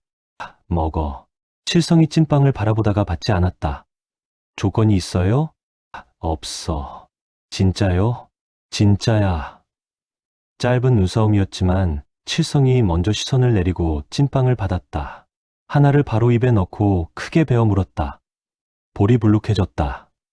저코가 옆에서 팔짱을 낀 채 그것을 바라보고 있었다. 하운이 저코를 보며 물었다. 잠깐 있어도 됩니까? 그래. 하운이 아이 옆에 쪼그려 앉아 눈높이를 맞추었다. 우리 스승님께 가서 무공을 배울 생각이 있어? 아이가 찐빵을 씹다가 멈추었다. 갑자기요. 소질이 있어 보여서. 그걸 어떻게 알아요? 아까 노점 주인에게 잡혔을 때 버둥거리는 방식이 달랐어. 손목을 비트는 방향을 알고 있었거든. 배운 적이 없는데. 아이가 눈을 가늘게 뜨며 말했다. 그걸 봤어요. 봤지. 칠성이 찐빵을 마저 씹어 삼켰다. 2번째 찐빵을 손에 쥔 채 한동안 하운을 보다가 뒤에 서 있는 저코를 보았다. 저코와 눈이 마주쳤다. 저코가 아무 말도 없이 아이를 바라보았다. 칠성이 시선을 피하지 않고 받아냈다가 천천히 내렸다. 저 어르신이 스승님이에요. 그래. 무섭네요. 처음엔 다 그래. 칠성이 2번째 찐빵을 손에 쥔 채 한동안 하운을 보았다. 그리고 칠성이 하운을 위아래로 훑었다. 발끝에서 정수리까지. 저작거리에서 살아온 아이의 눈이었다. 사람을 빠르게 읽는 눈이었다. 어디서 수련해요? 하운이 잠깐 멈추었다. 어떻게 알았어? 서 있는 게 달라요. 무거운 거 오래 달고 버틴 사람은 딱 봐도 티가 나거든요. 무게중심이 아래로 박혀 있어요. 그리고 손마디. 칠성이 자기 손마디를 보았다가 하운의 손마디를 보았다. 그 굳은 살은 그냥 이래서 생기는 게 아니에요. 하운이 칠성을 보며 말했다. 백운산이야. 거기서 뭘 해요? 달리고 오르내린다. 무거운 걸 달고. 얼마나 됐어요? 1년. 힘들겠다. 하운이 자기 손을 내려다보며 말했다. 힘들어. 칠성이 2번째 찐빵을 천천히 씹으며 생각하는 것 같았다. 밥은 나와요? 나와. 배부르게요? 그래. 배부르게. 아이가 잠시 저작거리를 보다가 다시 하운에게 시선을 돌렸다. 도망치고 싶으면 도망쳐도 돼요? 그래. 붙잡지 않나요? 안 잡아. 진짜 안 붙잡아요? 진짜야. 아이가 잠시 더 생각하다가 말했다. 그럼 가볼게요. 짧고 거창하지 않았지만 그것이 전부였다. 저코가 처음으로 입을 열었다. 칠성이라 했느냐? 예. 맨발이구나. 예. 신발이 없느냐? 없어요. 적호가 저작거리 신발, 노점을 바라보다가 걸어갔다. 신발 하나를 집어들고 칠성의 발 크기를 눈으로 가늠했다. 값을 치르고 들고 와서 칠성 앞에 내려놓았다. 신어봐라. 칠성이 신발을 보았다. 아까 멱살이 잡혔을 때도 눈물 한 방울 없던 아이였다. 저작거리에서 혼자 버텨온 아이였다. 그런데 지금 눈이 달라져 있었다. 눈동자가 흔들렸는데 순간 아주 짧게 흔들렸다. 칠성이 신발을 집어들고 신었다. 감사합니다. 목소리가 작았다. 셋이 저작거리를 걸었다. 적호가 앞장섰고 하운과 칠성이 뒤를 따랐다. 칠성이 하운 옆에서 걸으며 낮게 물었다. 저 어르신 무섭지 않아요. 처음에는 무서웠어. 지금은요. 지금은 다른데 설명하기가 어렵다. 어떡해요. 하운이 잠시 생각했다. 무서운 사람인데 무섭지 않아. 칠성이 고개를 갸웃거리며 그 말의 의미를 이해하지 못한 것 같았지만 하운도 설명하지 않았다. 직접 느끼게 될 것이었다. 저작거리를 한 바퀴 돌고 나서 적호가 객잔으로 들어갔다. 만화로 객잔에 자리를 잡고 앉자 점수이가 왔다. 뭘로 드시겠습니까? 소면, 셋, 오리구이 하나. 점소이가 내려갔다. 칠성이 만화로 안을 둘러보았는데 2층까지 있는 큰 객잔이었고 손님이 많았다. 주겹청을 마시는 자들이 있었고 강호 사람처럼 보이는 자들도 있었다. 칠성의 눈이 빠르게 움직였다. 출구, 창문, 계단 위치, 뒷문 방향. 하운이 그것을 보았다. 뭘 보는 거야? 도망칠 곳이요. 급하면 생각할 시간이 없거든요. 하운이 잠깐 그 말을 들었다. 이제 그럴 일 없어. 아직 하루도 안 됐잖아요. 적호가 조용히 앉아 소면을 기다리며 그 말을 들었지만 모른 척했다. 소면과 오리구이가 같이 나왔다. 칠성이 소면을 받아 숟가락을 집어 먹기 전에 만화로 안을 한 번 더 훑었다. 출구, 창문, 사람들, 그리고 빠르게 먹고 남기지 않았다. 그릇을 싹 다 비웠다. 나중에 배가 고플 것이라는 것을 몸이 기억하고 있는 방식이었다. 하운이 오리구이 한 점을 칠성 쪽으로 밀었다. 칠성이 잠깐 보다가 집었다. 감사합니다. 아까보다 목소리가 조금 커져 있었다. 적호가 소면을 먹으며 칠성을 보았다. 칠성이 그 시선을 느끼고 고개를 들었다. 왜 그러세요? 아버지는 없느냐? 칠성이 숟가락을 멈추고 그릇을 보다가 말했다. 돌아가셨어요. 2해 전이요. 무슨 일로? 칠성이 대답하지 않으며 입을 다물었고 눈이 잠깐 어두워졌다. 적호는 더 묻지 않았는데 그것도 대답이었다. 말하고 싶지 않은 것과 말할 수 없는 것은 달랐는데 칠성의 침묵은 후자였다. 만화로를 나왔을 때 해가 기울고 있었다. 저작거리가 저녁빛에 물들었고 노점들이 하나씩 짐을 쌌다. 적호가 말했다. 백운산으로 올라간다. 칠성이 발을 멈추지 않고 따라왔다. 하운이 칠성 옆에서 걸으며 물었다. 안 도망쳐. 아직은요. 언제 도망칠 건데. 무서우면요. 지금은 괜찮아요. 하운이 칠성을 보았다. 칠성은 앞을 보고 있었다. 저작거리를 벗어나 관도로 접어들자 멀리 백운산이 보였다. 칠성이 작은 목소리로 말했다. 무서우면 도망친다고 했는데요. 응. 지금은 무섭지 않아요. 칠성이 앞을 보고 백운산을 향해 걷고 있었다. 새 신발이 관도 위에서 걸음소리를 냈고 처음 신는 신발이라 발이 조심스럽게 내려졌다. 그래도 걸음이 멈추지 않았다. 저 멀리 백운산이 봄 저녁빛 안에 있었다. 안개가 산중턱에 걸려 있고 그 안에서 무언가가 기다리고 있었다. 납덩이와 쇠조끼와 단해대 절벽이, 귀연 신법과 숨을 고르는 새벽이, 쓰러지면 일어나는 아침이. 칠성은 그것을 아직 몰랐다. 내일이 되면 알게 될 것이기에 알게 된 다음에도 이 길 위에 있다면 그때부터 진짜 시작이었다. 백운산 오두막에 도착했을 때 밤이 되어 있었다. 칠성이 작은 오두막을 보았다. 방 2개, 마당, 낡은 평상, 붓두막. 그것이 전부였다. 저작거리에서 자란 아이라 낡은 창고, 처마 아래에서 잠든 적도 있었고 쓸만한 빈집이면 며칠씩 지낸 적도 있었다. 불편함은 아니지만 낙양성과는 다른 것 같았다. 낙양성 저작거리는 밤에도 불빛이 많이 있었다. 객잔 간판이 빛났고 노점 등잔이 거리를 밝혔으며 취한 협객들이 소리를 질러 밤이 밤처럼 느껴지지 않았다. 여기는 달랐다. 산 특유의 어둠이 짙고 조용하고 끝이 없는 어둠이었다. 칠성이 그 어둠을 둘러보았다. 여기서 삽니까? 그래. 진짜요? 진짜. 부뚜막에서는 적호가 수박한 밥을 지었다. 조밥에 두부탕이었다. 칠성이 밥상 앞에 앉아 두부탕을 한 숟가락 떴다. 뜨거웠지만 두부가 부드럽고 간이 맞았다. 만화로 소면보다 수박한데 이상하게 더 따뜻했다. 칠성이 그릇을 비우자 하운이 말없이 더 떠주었더니 칠성이 받자마자 감사합니다 라고 바로 말했다. 밥상을 물린 후 적호가 말했다. 내일부터 수련이 시작된다. 칠성이 고개를 들었다. 무공 배웁니까? 아직 아니다. 그럼 뭘 배워요? 몸 만들기다. 칠성이 잠시 눈을 굴렸다. 적호가 일어나 마당으로 나갔다가 잠시 후 무언가를 들고 돌아왔다. 쇠조끼였다. 칠성이 그것을 보았다. 그게 뭐예요? 내일 입을 것이다. 무거워 보이는데요? 40근이다. 저는 얼마나 돼요? 30근쯤. 그럼 저보다 무거운 거잖아요. 그렇다. 칠성이 조끼를 두 손으로 들어 올렸다.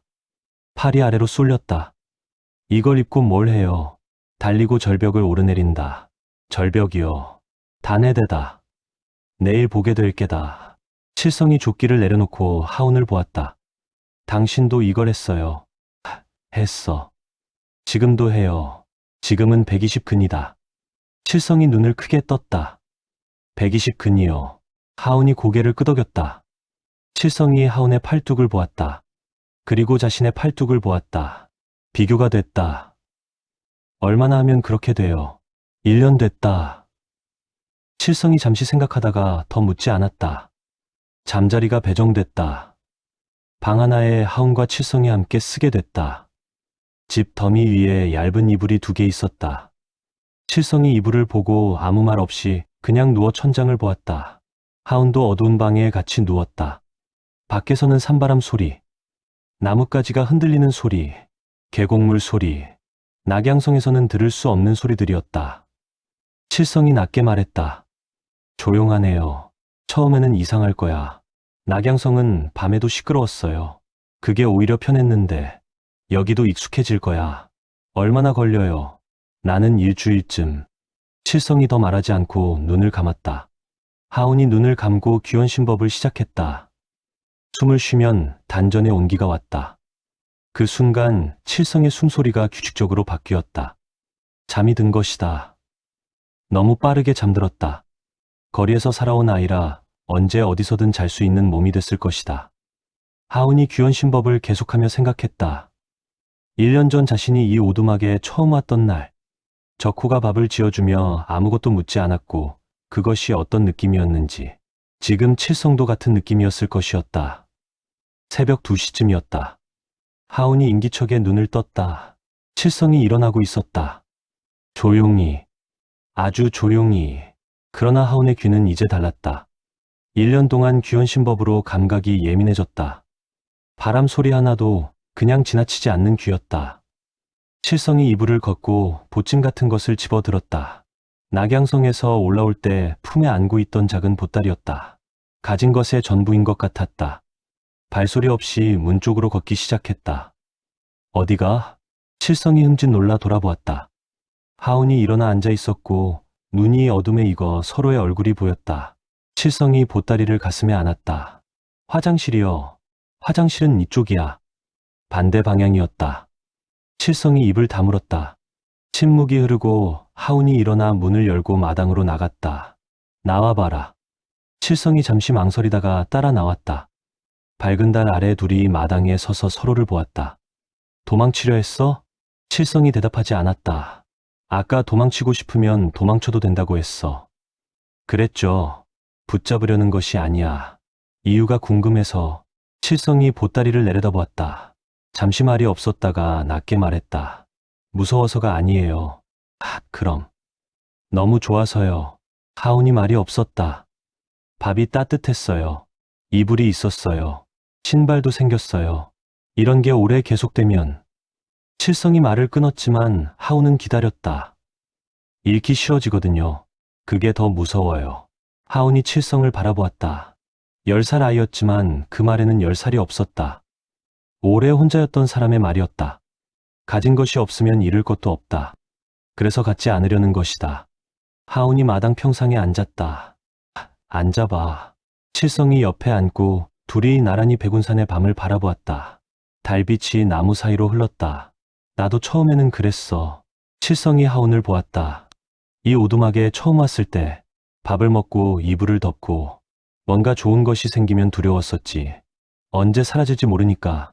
그래서 어떻게 했어요? 그냥 있었어. 사라지면 사라지는 것이고 있는 동안에는 있는 것이니까. 그것만 생각했어. 칠성이 달을 보았다. 쉽지 않을 것 같은데요. 쉽지는 않지. 지금도 가끔 두려워. 당신도요? 응. 나도. 칠성이 보따리를 무릎 위에 올려놓고 손가락으로 천을 만졌다. 아버지가 돌아가셨을 때 낮고 조용한 목소리였다. 하우는 가만히 듣기만 했다. 전부 없어졌어요. 집도, 밥도, 아침에 일어나면 있던 사람도 다 없어졌어요. 그래서 어떻게 됐는데 낙양성으로 왔어요. 아는 사람 하나 없는 곳으로요. 아는 사람이 없으면 기대지 않아도 되고 기대지 않으면 잃지 않아도 되니까요. 하운이 달을 보며 말했다. 스승님이 예전에 그런 말씀을 하셨어. 힘든 것을 넘기는 법을 물었더니 넘기지 못해도 된다고 하셨어. 지금도 가슴에 새기고 있고. 그래서요. 살면 된다고 하셔서 그것을 품고 있지. 칠성이 그 말을 되새기는 것 같았다. 품고 산다. 그래. 없애려고 하면 더 힘들어. 없어지지 않는 것들이 있으니까 그냥 가지고 가는 것이야. 칠성이 보따리를 다시 가슴에 안았다. 보따리 안에 무엇이 있는지 알 수 없었지만 그것이 아버지와 관련된 것이라는 것은 느껴졌다. 한동안 둘이 말없이 앉아 있었다. 깊은 밤 산바람이 불고 나뭇가지가 흔들렸다. 칠성이 말했다. 안 갈게요. 하오는 아무 말도 하지 않았다. 조끼 무게가 40근이라고 했죠. 그래. 저보다 무겁다고 했죠. 그렇지. 해볼게요. 왜? 생각이 바뀌었는데? 칠성이 잠깐 생각했다. 잃기 싫어서 안 가지려 했는데 그러면 아무것도 안 생기더라고요. 2년 동안. 그래서 아무것도 없으면 잃지 않아도 되는데 아무것도 없는 게 더 추웠어요. 하운이 칠성을 보고 칠성도 하운을 보았다. 그러니까 가지고 싶은 게 생겼으면 가져보는 거라고요. 잃으면 잃는 거고. 하운이 작게 웃었다. 칠성이 눈을 가늘게 뜨며 말했다. 왜 웃어요? 스승님이 나에게 했던 말이랑 비슷해서. 뭐라고 하셨는데요? 들어가서 자자. 내일부터 달려야 해. 칠성이 황당하다는 표정을 지었다. 그게 뭐가 비슷한데요? 자면 된다. 내일이 오면 내일 것을 하면 되고 내일 걱정은 지금 몫이 아니야. 칠성이 잠시 그 말을 곱씹었다. 그거 은근히 맞는 말이네요. 그렇지. 칠성이 일어서며 보따리를 들고 안으로 들어가다가 멈추었다. 하나만 물어봐도 돼요. 말해봐. 쓰러지면 어떻게 해요? 일어나면 된다. 칠성이 잠깐 멈추었다. 그게 다예요. 응. 그게 다야. 칠성이 안으로 들어가서 이불 위에 누웠다. 눈을 감자마자 곧 숨소리가 규칙적으로 바뀌었다. 하오는 마당에 혼자 남아 달을 보고 칼을 들었다. 귀여운 신법. 숨을 쉰다. 단전의 온기. 어깨, 팔, 손바닥, 칼자루, 칼날. 보랏빛이 흘렀다.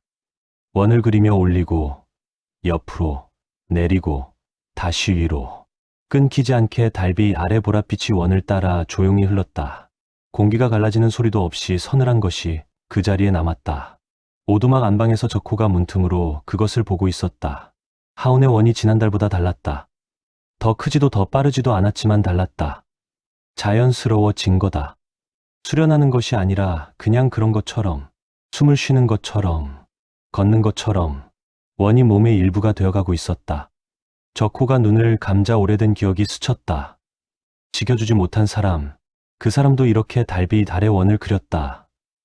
오래전에 지금 하운처럼 적호가 눈을 뜨며 그 기억을 억누르고 창문을 닫고 누웠다. 내일 아침 칠성이라는 아이에게 40근을 입혀야 했다.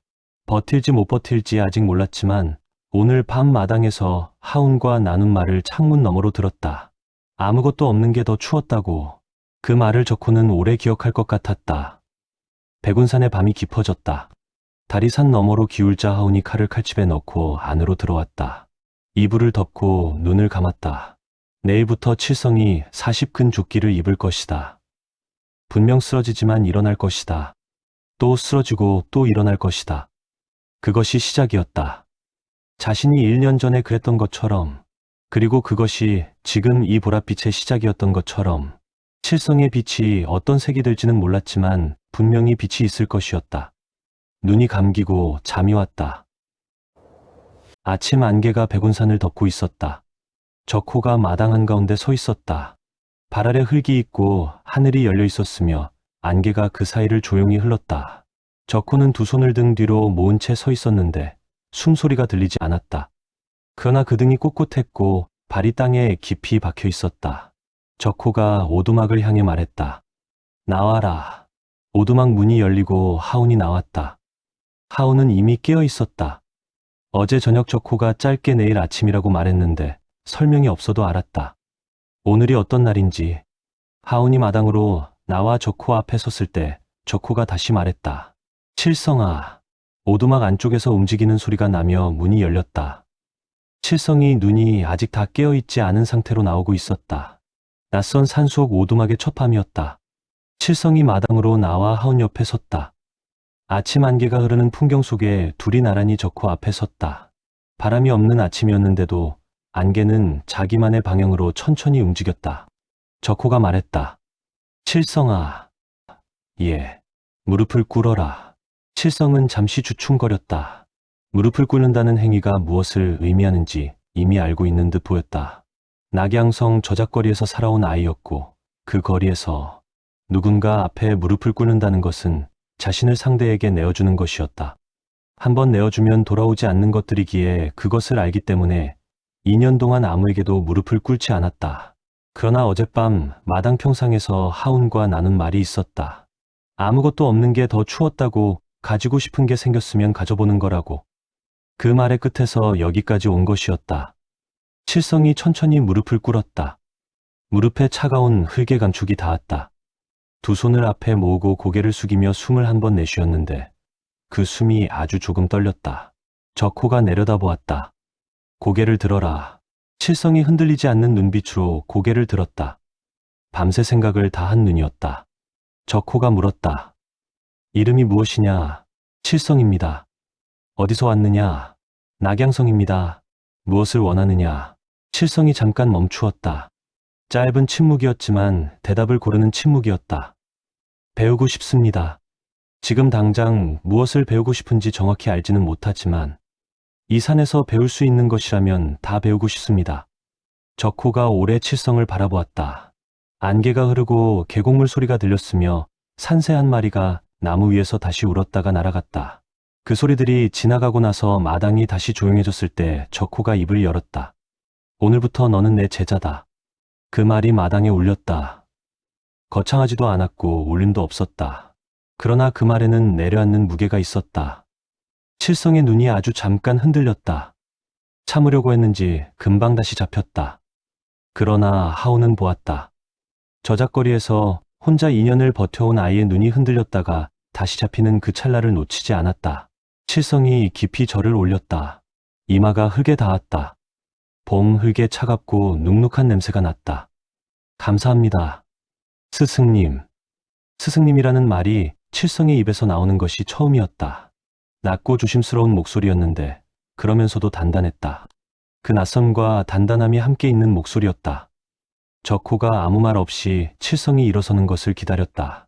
칠성이 일어서 보니 무릎에 흙이 묻어 있었지만 털지 않았다. 적호가 이번에는 하운을 보았다. 하운아. 예, 내 사제다. 하운이 칠성을 보고 칠성이도 하운을 보았다. 둘이 잠시 서로를 바라보는 사이에 흐르는 것이 있었다. 말로 하지 않아도 되는 것이었다.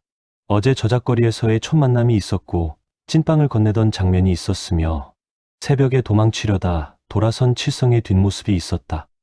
하운이 먼저 칠성을 향해 서서 천천히 허리를 굽혔다. 내 사형 하운이야. 우리 잘해보자. 칠성이 눈을 크게 떴다. 하온이 먼저 허리를 굽히리라고는 생각하지 않았다. 강호의 예법을 배운 적 없는 칠성으로서는 사형이 사제에게 먼저 예를 표한다는 것이 낯설었다. 그러나 그것이 하온의 방식이었다.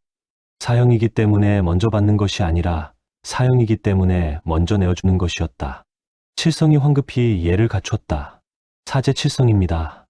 잘 부탁드립니다. 둘이 예를 마치고 다시 마주 보았다. 칠성이 잠깐 멈추었다가 그 호칭을 처음으로 불렀다. 사형. 하온이 대답했다. 응. 칠성 사제. 짧은 대답이었지만 그 안에 무게가 있었고 그 무게 안에 이미 많은 것이 들어있었다. 적호가 두 사람을 천천히 바라보다가 다시 입을 열었다. 하나 더 있다. 하온과 칠성이 적호를 보았다. 적호가 잠시 먼 산을 바라보았다. 안개 속에 산이 있었고 그 산 너머에 세상이 있었다. 30년 동안 등을 돌리고 있던 세상이. 그 세상을 오래 바라보다가 적호가 말했다. 이 산에서 수련을 마치고 강호에 나갈 때 너희는 이름이 필요하다. 문파 없이 강호를 걷는 것은 뿌리 없이 나무를 세우는 것과 같다. 바람이 불면 쓰러진다. 하온이 적호를 보았다. 문파 이름을 말씀하시는 겁니까? 그렇다. 하온이 잠시 생각했지만 생각이 길지 않았다. 무극검이라는 검법의 이름, 끝이 없는 원의 이름, 그 이름이 어젯밤부터 이미 입 안에서 맴돌고 있었다. 무극문이라고 해도 됩니까? 적호가 그 이름을 혀 위에 올려놓듯 천천히 되뇌었다. 무극문.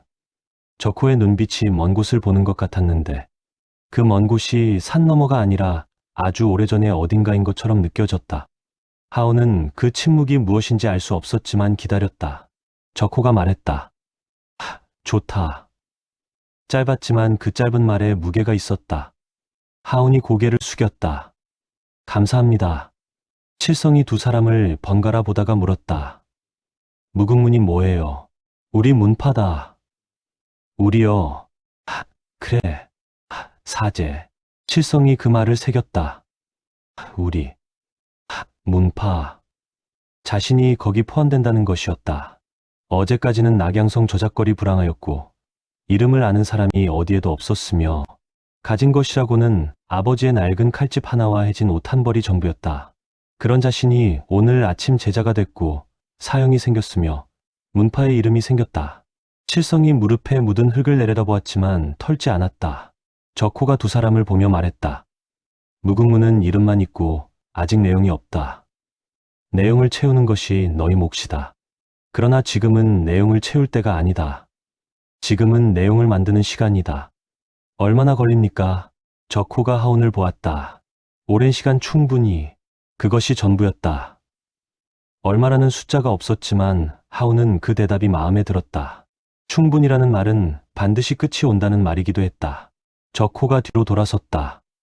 그럼 지금부터 수련을 시작한다. 그것으로 의식이 끝났다.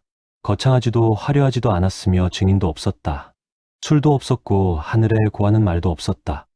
그러나 백운산 안개에 수옥 이 마당에서 맺어진 것이 무엇인지 셋 다 알았고 그것으로 충분했다. 하온이 120근짜리 쇠조끼를 집어들어 걸치는 모습은 동작이 숨을 쉬는 것처럼 자연스러웠다. 1년 동안 몸에 붙은 것이라 이제는 입지 않으면 오히려 이상한 느낌이 드는 지경이었다. 칠성이 40근 조끼를 집어들었다. 두 손이 아래로 쏠렸다. 걸치자 어깨가 내려앉았고 허리가 앞으로 쏠리며 무릎이 저절로 구부러졌다. 처음 느껴보는 무게였다. 이것이 뭔지는 어젯밤 들었지만 실제로 몸에 걸치는 것은 지금이 처음이었다. 그래도 일어서서 달리기 시작했다. 하온이 앞이었고 칠성이 뒤였다. 산길이 가팔랐고 아침 안개가 아직 거치지 않아 발밑이 잘 보이지 않았으며 나무 뿌리가 길을 막았다. 봄이었지만 흙이 단단하지 않아 발이 미끄러지는 곳도 있었다. 칠성이 5걸음 만에 쓰러졌다. 무릎이 땅에 닿았고 손을 짚었으며 흙이 손바닥에 닿았다. 40근의 무게가 위에서 누르고 있었고 그 무게가 몸의 중심을 앞으로 당긴 것이었다. 일어서려고 팔에 힘을 주었는데 조끼 무게가 팔을 아래로 눌렀다. 그래도 일어서서 달렸다. 8걸음 만에 또 쓰러졌는데 이번에는 무릎이 아니라 옆으로 쓸렸다. 40근의 무게가 몸의 중심을 옆으로 당긴 것이었다. 잠깐 그 자세로 누워 있었다. 하늘이 보였다. 해가 아직 다 뜨지 않아 하늘이 회색이었고 안개가 그 회색 하늘을 가로질러 흘렀다. 칠성이 다시 일어서서 달리기 시작했다.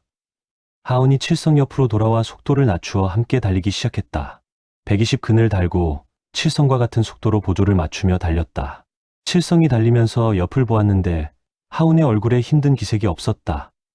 왜 같이 달려요? 처음에 스승님이 이렇게 하셨으니까. 칠성이 다시 앞을 보았다. 산길이 가팔라지고 있었고 돌이 많아졌으며 나무 뿌리가 발 앞에 튀어나와 있었다. 칠성이 발을 또 헛디뎠지만 쓰러지지 않았다. 간신히 중심을 잡은 것이었다. 단해대에 도착했을 때 칠성은 이미 7번을 쓰러진 뒤였다. 절벽 앞에 섰다. 아래를 내려다보았는데 안개가 짙어 바닥이 보이지 않았다. 아래에 뭐가 있는지 보이지 않았지만 계곡이라고 했다. 바위가 있다고 했다. 낙양성 저작거리에서 싸움도 해봤고 쫓기기도 해봤으며 골목 담장 위에서 뛰어내린 적도 있었다. 그러나 이곳은 그것과는 차원이 달랐다. 발 아래에 아무것도 없이 아래가 보이지 않는 것이었다. 내려가야 합니까? 그렇지. 아래에 뭐가 있어요? 계곡이 있어. 바위가 있습니까? 많이 있지. 떨어지면요. 떨어지지 않으면 되지 사제. 칠성이 굳은 표정으로 한동안 아래를 내려다보다가 뒤를 돌아보았다. 하온이 서 있었다. 사형도 이 절벽을 내려갔어요. 응. 매일 왕복하는 걸. 처음에 무서웠습니까? 나도 무서웠어. 어떻게 내려갔어요? 그냥 발을 떼서 내려갔어. 칠성이 다시 절벽 아래를 보았다. 발끝이 조금 더 떨렸지만 발을 뒤로 빼지 않았다.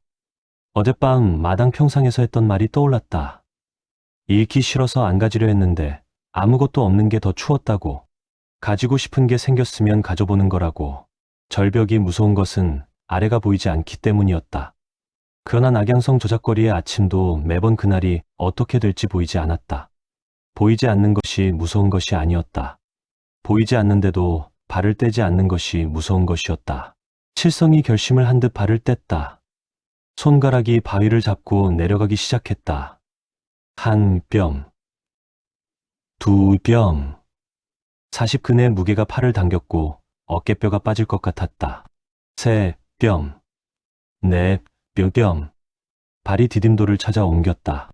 중간쯤에서 손이 미끄러졌다. 오른손 손가락이 바위 틈에서 빠지며 몸이 흔들렸다. 왼손 세 손가락으로 버텼다. 온몸의 무게와 40근이 그 세 손가락에 실렸다. 버텨야 해 사제. 위에서 하온의 목소리가 들렸다. 이를 악물고 오른손이 새 틈을 찾아 잡았다. 숨을 내쉬며 계속 내려갔다. 절벽 아래 바닥에 발이 닿았을 때 칠성은 그 자리에 주저앉았다. 손이 떨렸고 손가락에서 피가 배어 나왔으며 허벅지가 타들어갔다. 위를 올려다보았는데 절벽이 높았다. 안개 속에서 적호와 하온의 모습이 흐릿하게 보였다. 올라와라. 적호의 목소리가 위에서 들렸다. 올라가는 것이 내려가는 것보다 더 힘들었다. 무게가 아래로 잡아당겼고 팔을 들어 올릴 때마다 조끼가 어깨를 눌렀으며 허벅지가 타들어갔다. 절반쯤 올라왔을 때 팔이 멈추었다. 더 이상 올라갈 수가 없었다. 그냥 매달린 채로 있었다. 내려가고 싶었다. 포기하고 싶었다. 그러나 내려가면 다시 올라와야 했다. 어차피 올라가야 했다. 그렇다면 지금 올라가는 것이 최선일 것이다. 팔에 힘을 주고 발을 움직여 올라갔다. 절벽 위로 기어 올라와 땅에 두 손을 짚었을 때 칠성은 한동안 일어서지 못했다. 가슴이 터질 것 같았고 팔이 말을 듣지 않았다. 무릎이 흙에 닿아 있었는데 오늘 아침 사제의 연을 맺을 때와 같은 자세였다. 적호가 내려다보았다. 한 번이다. 다시. 칠성이 고개를 들어보니 적호의 눈이 있었다. 차갑지 않았고 따뜻하지도 않았으며 그냥 기다리는 눈이었다. 칠성이 일어섰다. 예. 그날 칠성이 단해대를 3번 왕복하는 동안 쓰러진 횟수는 모두 12번이었다. 오두막으로 돌아오는 산길에서 칠성이 하온 옆에서 걸으며 낮게 말했다. 12번 쓰러졌어요.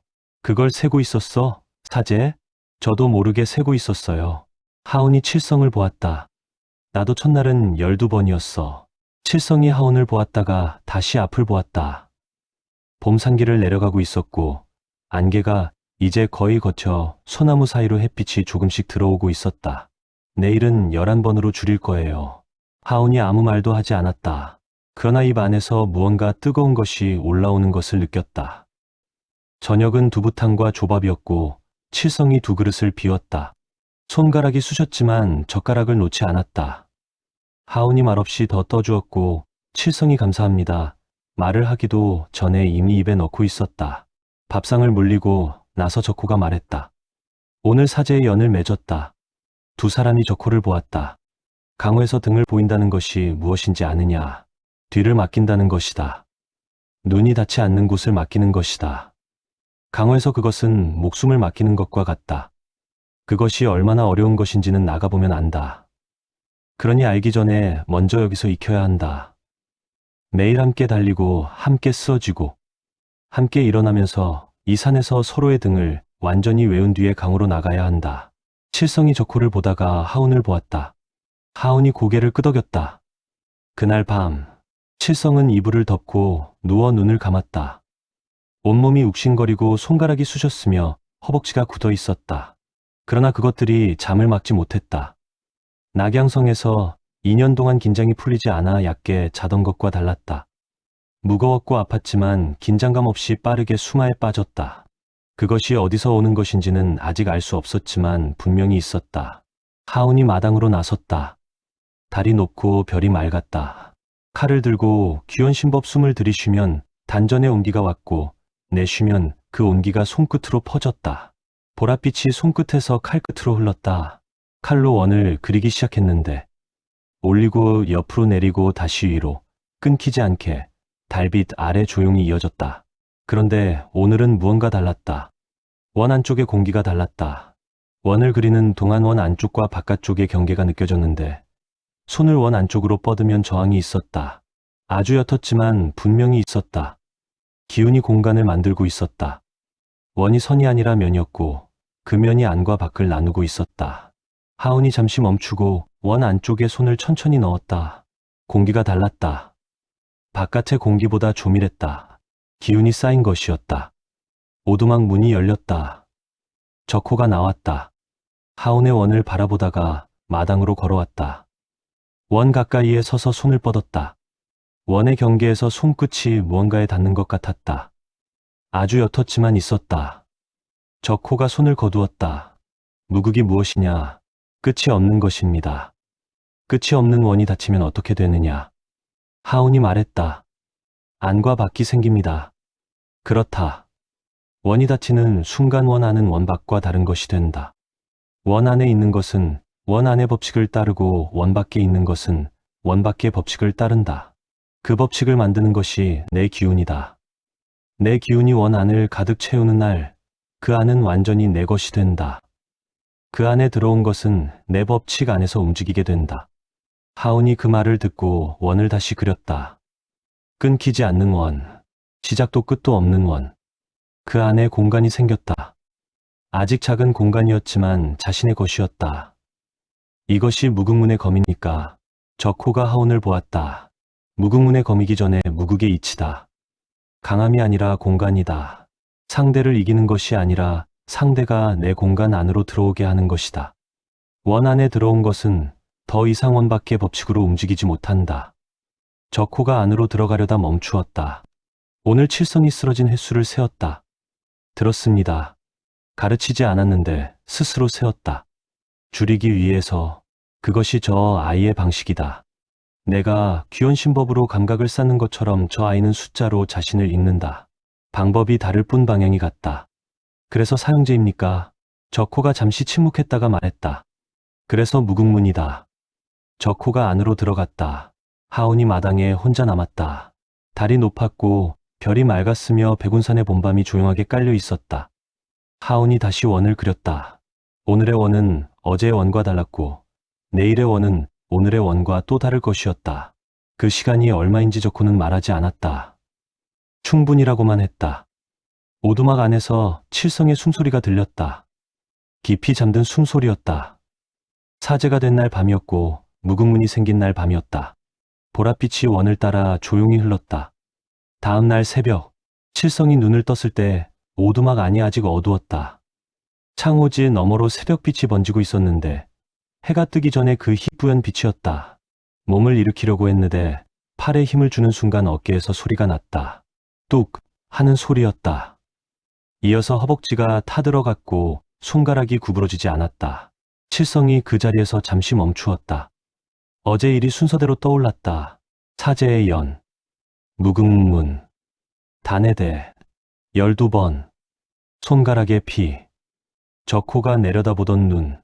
칠성은 천장을 보다가 천천히 일어났다. 팔을 짚으면 아팠으므로 배에 힘을 주어 상체를 세웠다. 느렸지만 일어났다. 옆을 보니 하운의 이불이 이미 접혀 있었다.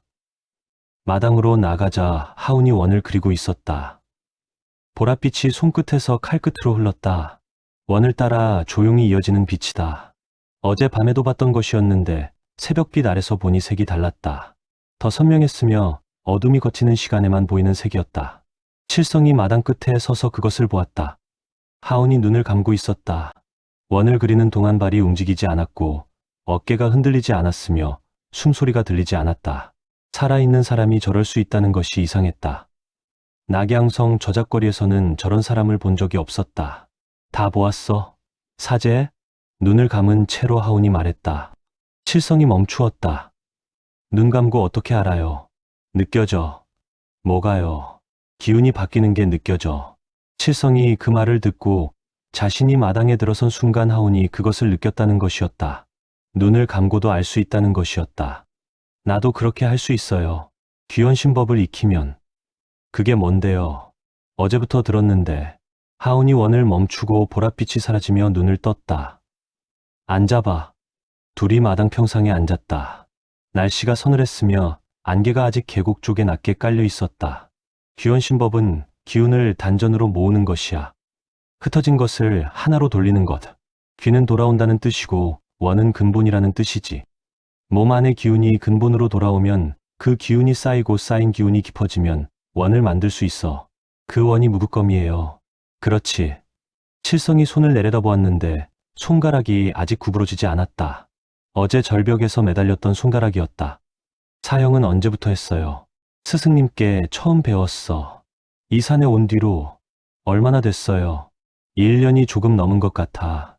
칠성이 하운을 보았다. 1년 남짓한 시간에 저렇게 된 것이었다. 보랏빛이 손끝에서 흐르고 눈을 감고도 기운을 느끼는 것이 1년 정도면 된다는 것이었다. 나는 얼마나 걸릴까요? 사람마다 다르다고 하셨어. 사제. 사형은 빠른 편이래요. 사제가 그걸 어떻게 알아? 스승님이 그렇게 말씀하셨어요. 하운이 칠성을 보았다. 언제? 어제 단해대에서 올라왔을 때 저보고 타고난 것이 있다고 하시면서요. 하운이 그 말을 들었다. 어제 적호가 칠성에게 한 말을 기억했다. 쓰러지는 횟수를 스스로 세웠다는 것, 줄이기 위해서 세웠다는 것, 가르치지 않았는데 스스로 그 방법을 찾았다는 것. 그렇지. 사람마다 타고난 것이 있지. 그럼 빠르게 배울 수 있겠네요. 타고난 것이 있다고 빠른 것은 아니라 타고난 것을 어떻게 쓰느냐에 다를 뿐이야. 사제. 칠성이 그 말을 듣고 반박하고 싶었는데 반박할 말이 없었다. 틀린 말이 아니었기 때문이었다. 적호가 오두막 문을 열고 나왔다. 두 사람을 보더니 아무 말 없이 마당 한가운데 섰다. 칠성아. 예. 귀원신법을 가르칠 것이다. 앉아라. 칠성이 마당 평상이 아니라 흙 위에 바로 앉았다. 눈을 감고 천천히 코로 숨을 들이쉬어라. 칠성이 눈을 감고 천천히 숨을 들이쉬었다. 배가 먼저 나와야 한다. 가슴이 아니라 배다. 칠성이 다시 배에 힘을 주며 숨을 천천히 들이쉬었다. 배가 나왔다. 그렇게 그 상태로 멈추고 숨을 참아라. 칠성이 멈추었다. 배꼽 아래 세 손가락 자리. 거기가 단전이다. 그 자리에 뭔가 느껴지느냐. 칠성이 느끼려 했지만 처음에는 아무것도 없었다.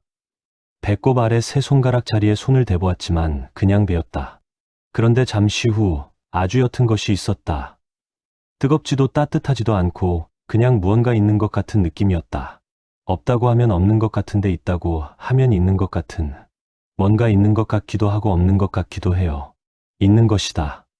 그것이다. 칠성이 그 느낌을 놓치지 않으려 집중했다. 1시간쯤 지났을 때 칠성의 이마에 땀이 맺혀 있었다. 아무것도 하지 않고 앉아 있었는데 땀이 났다. 눈을 감고 숨을 조절하면서 단전에 그 느낌을 놓치지 않으려 하는 것이 달리기보다 더 힘든 것이었다. 몸을 쓰는 것이 아니라 마음을 쓰는 것이었다. 그것이 이렇게 힘든 것인 줄 처음 알았다. 적호가 말했다. 그만. 칠성이 눈을 떴다. 눈이 침침했다. 느꼈느냐? 느낀 것 같아요. 아주 조금. 조금이면 됐다. 그것을 매일 쌓으면 된다. 적호가 일어서다가 멈추고 산 아래쪽을 보았다. 하운도 그 방향을 보았다. 발소리가 없었는데 인기척이 있었다. 그것이 가능한 사람이 이 산에 한 명 있었다. 하운이 말했다. 무영이 왔습니다. 무영이 나무 사이에서 나왔다. 검은 옷에 발소리가 없었다. 걷는데 발소리가 없다는 것이 낙양성 저작거리에서는 상상도 할 수 없는 것이었기 때문에 칠성이 그것을 보고 굳었다. 사람인데 그림자처럼 움직이는 것이었다. 무영이 마당 앞에 서서 적호를 보고 적호도 무영을 보았다. 두 사람 사이에 말이 없었는데 그 침묵이 오래된 것이었다. 오랫동안 서로를 알아온 두 사람 사이에서만 나올 수 있는 침묵이었다. 무영의 시선이 하운에게 왔다. 잘 있었느냐? 덕분에 잘 있었습니다. 무영이 하운을 천천히 훑어보았다. 하운의 어깨와 팔, 손끝까지 보는 눈이었다. 지난번에 줬던 약이 제대로 들었는지 확인하는 눈이었다. 근골이 달라졌구나. 약 덕분입니다. 약이 아니라 내가 한 것이다. 약은 길을 열어줄 뿐이다. 하운이 고개를 숙였다. 무영의 시선이 칠성에게로 옮겨갔다. 칠성이 무영을 보고 무영도 칠성을 보았다. 무영의 눈이 칠성의 얼굴 위에서 멈추고 찾는 것이 있는 것처럼 오래 보았다. 무언가를 확인하는 눈이었다. 칠성이 그 시선을 피하지 않았다. 낙양성 저작거리에서 별의별 눈을 다 마주쳐온 아이였다. 시선을 피하면 약한 것이라는 것을 몸으로 알고 있었다. 무영이 말했다. 아버지를 닮았구나. 칠성이 굳었다. 아버지를 아세요? 알았다. 지금 어디에 있어요? 무영이 잠시 멈추었다가 말했다. 모른다. 칠성의 얼굴에서 표정이 사라졌다. 칠성이 그 말을 처음 듣는 것이 아니었는지 아니면 이미 짐작하고 있었거나 알면서도 확인하지 않으려 했던 것이었다. 그런데 오늘 확인이 됐다. 적호가 말했다. 안으로 들어가자. 오두막 안에 넷이 앉았다. 적호와 무영이 마주 앉고 하운과 칠성이 옆에 앉았다. 적호가 차를 직접 끓였는데 무영이 무슨 차를 마시는지 말하지 않았는데도 적호가 알아서 꺼내는 것을 보고 하운은 두 사람이 얼마나 오래된 사이인지 다시 한번 느꼈다. 무영이 찻잔을 들며 말했다. 칠성의 아버지는 흑영이라는 이름으로 불리던 사람이었다. 칠성이 무영을 보았다. 흑영이요. 그렇다. 그게 이름이에요. 강호에서 불리던 이름이다. 본명이 아니다. 칠성이 그 말을 들었다. 아버지에게 강호 이름이 있었다는 것이었다. 어떤 사람이었어요? 무영이 잠시 칠성을 보다가 말했다. 빠른 사람이었다. 그림자처럼 움직이는 사람이라 흑영이라 불렸다. 칠성이 무영의 발소리 없는 걸음을 떠올렸다. 당신처럼요. 무영이 잠시 멈추었다가 말했다. 같은 곳에 있었다. 그 말이 무엇을 의미하는지 칠성은 알 수 없었다. 같은 곳이 어디인지 무영은 말하지 않았다. 그러나 적호의 얼굴이 굳는 것을 하운은 보았다. 그 굳음이 무언가를 알고 있는 사람의 굳음이었다. 무영이 적호를 보았다. 할 말이 있으면 해라. 지금은 아니다. 언제냐? 저 아이들이 준비됐을 때다. 무영이 칠성을 보았다가 다시 적호를 보았다. 오래 걸리겠구나. 충분히 걸릴 것이다. 무영이 찻잔을 내려놓으며 말했다. 흑영은 마지막에 이 산 쪽으로 왔다. 쫓기고 있었지. 그것만 전하러 왔다. 적호가 고개를 끄덕였다. 무영이 일어나 마루에서 내려와 마당을 가로질러 나무 사이로 들어갔다. 들어간 자리에서 그림자가 사라지듯 보이지 않게 됐다. 칠성이 그 자리를 오래 보았다. 그날 저녁 밥을 먹었는데 칠성이 한 그릇만 비웠다. 하운이 더 떠주었지만 손을 저었다. 배가 안 고파요. 하운이 아무 말도 하지 않고 밥을 내려놓았다. 밥상을 물리고 나서 칠성이 말했다. 아버지가 쫓기고 있었다는 게 무슨 뜻이에요? 적호가 칠성을 보았다. 지금은 그것이 중요한 것이 아니다. 저는 중요한데요. 그렇다. 그러나 지금 그것을 알아도 내가 할 수 있는 것이 없다. 할 수 있는 것이 생겼을 때 알아야 안 것이 의미가 있다. 칠성이 그 말을 들었다. 반박하고 싶었지만 반박할 말이 없었다. 틀린 말이 아니었기 때문이었다. 수련을 열심히 하면 돼요. 그렇다. 칠성이 고개를 끄덕였다. 알겠어요. 그날 밤, 하온이 마당에서 수련을 하고 있을 때 칠성이 나왔다. 자려다 일어난 것이었다. 사형, 사제, 무슨 일이야? 잠이 안 와요. 하온이 수련을 멈추었다.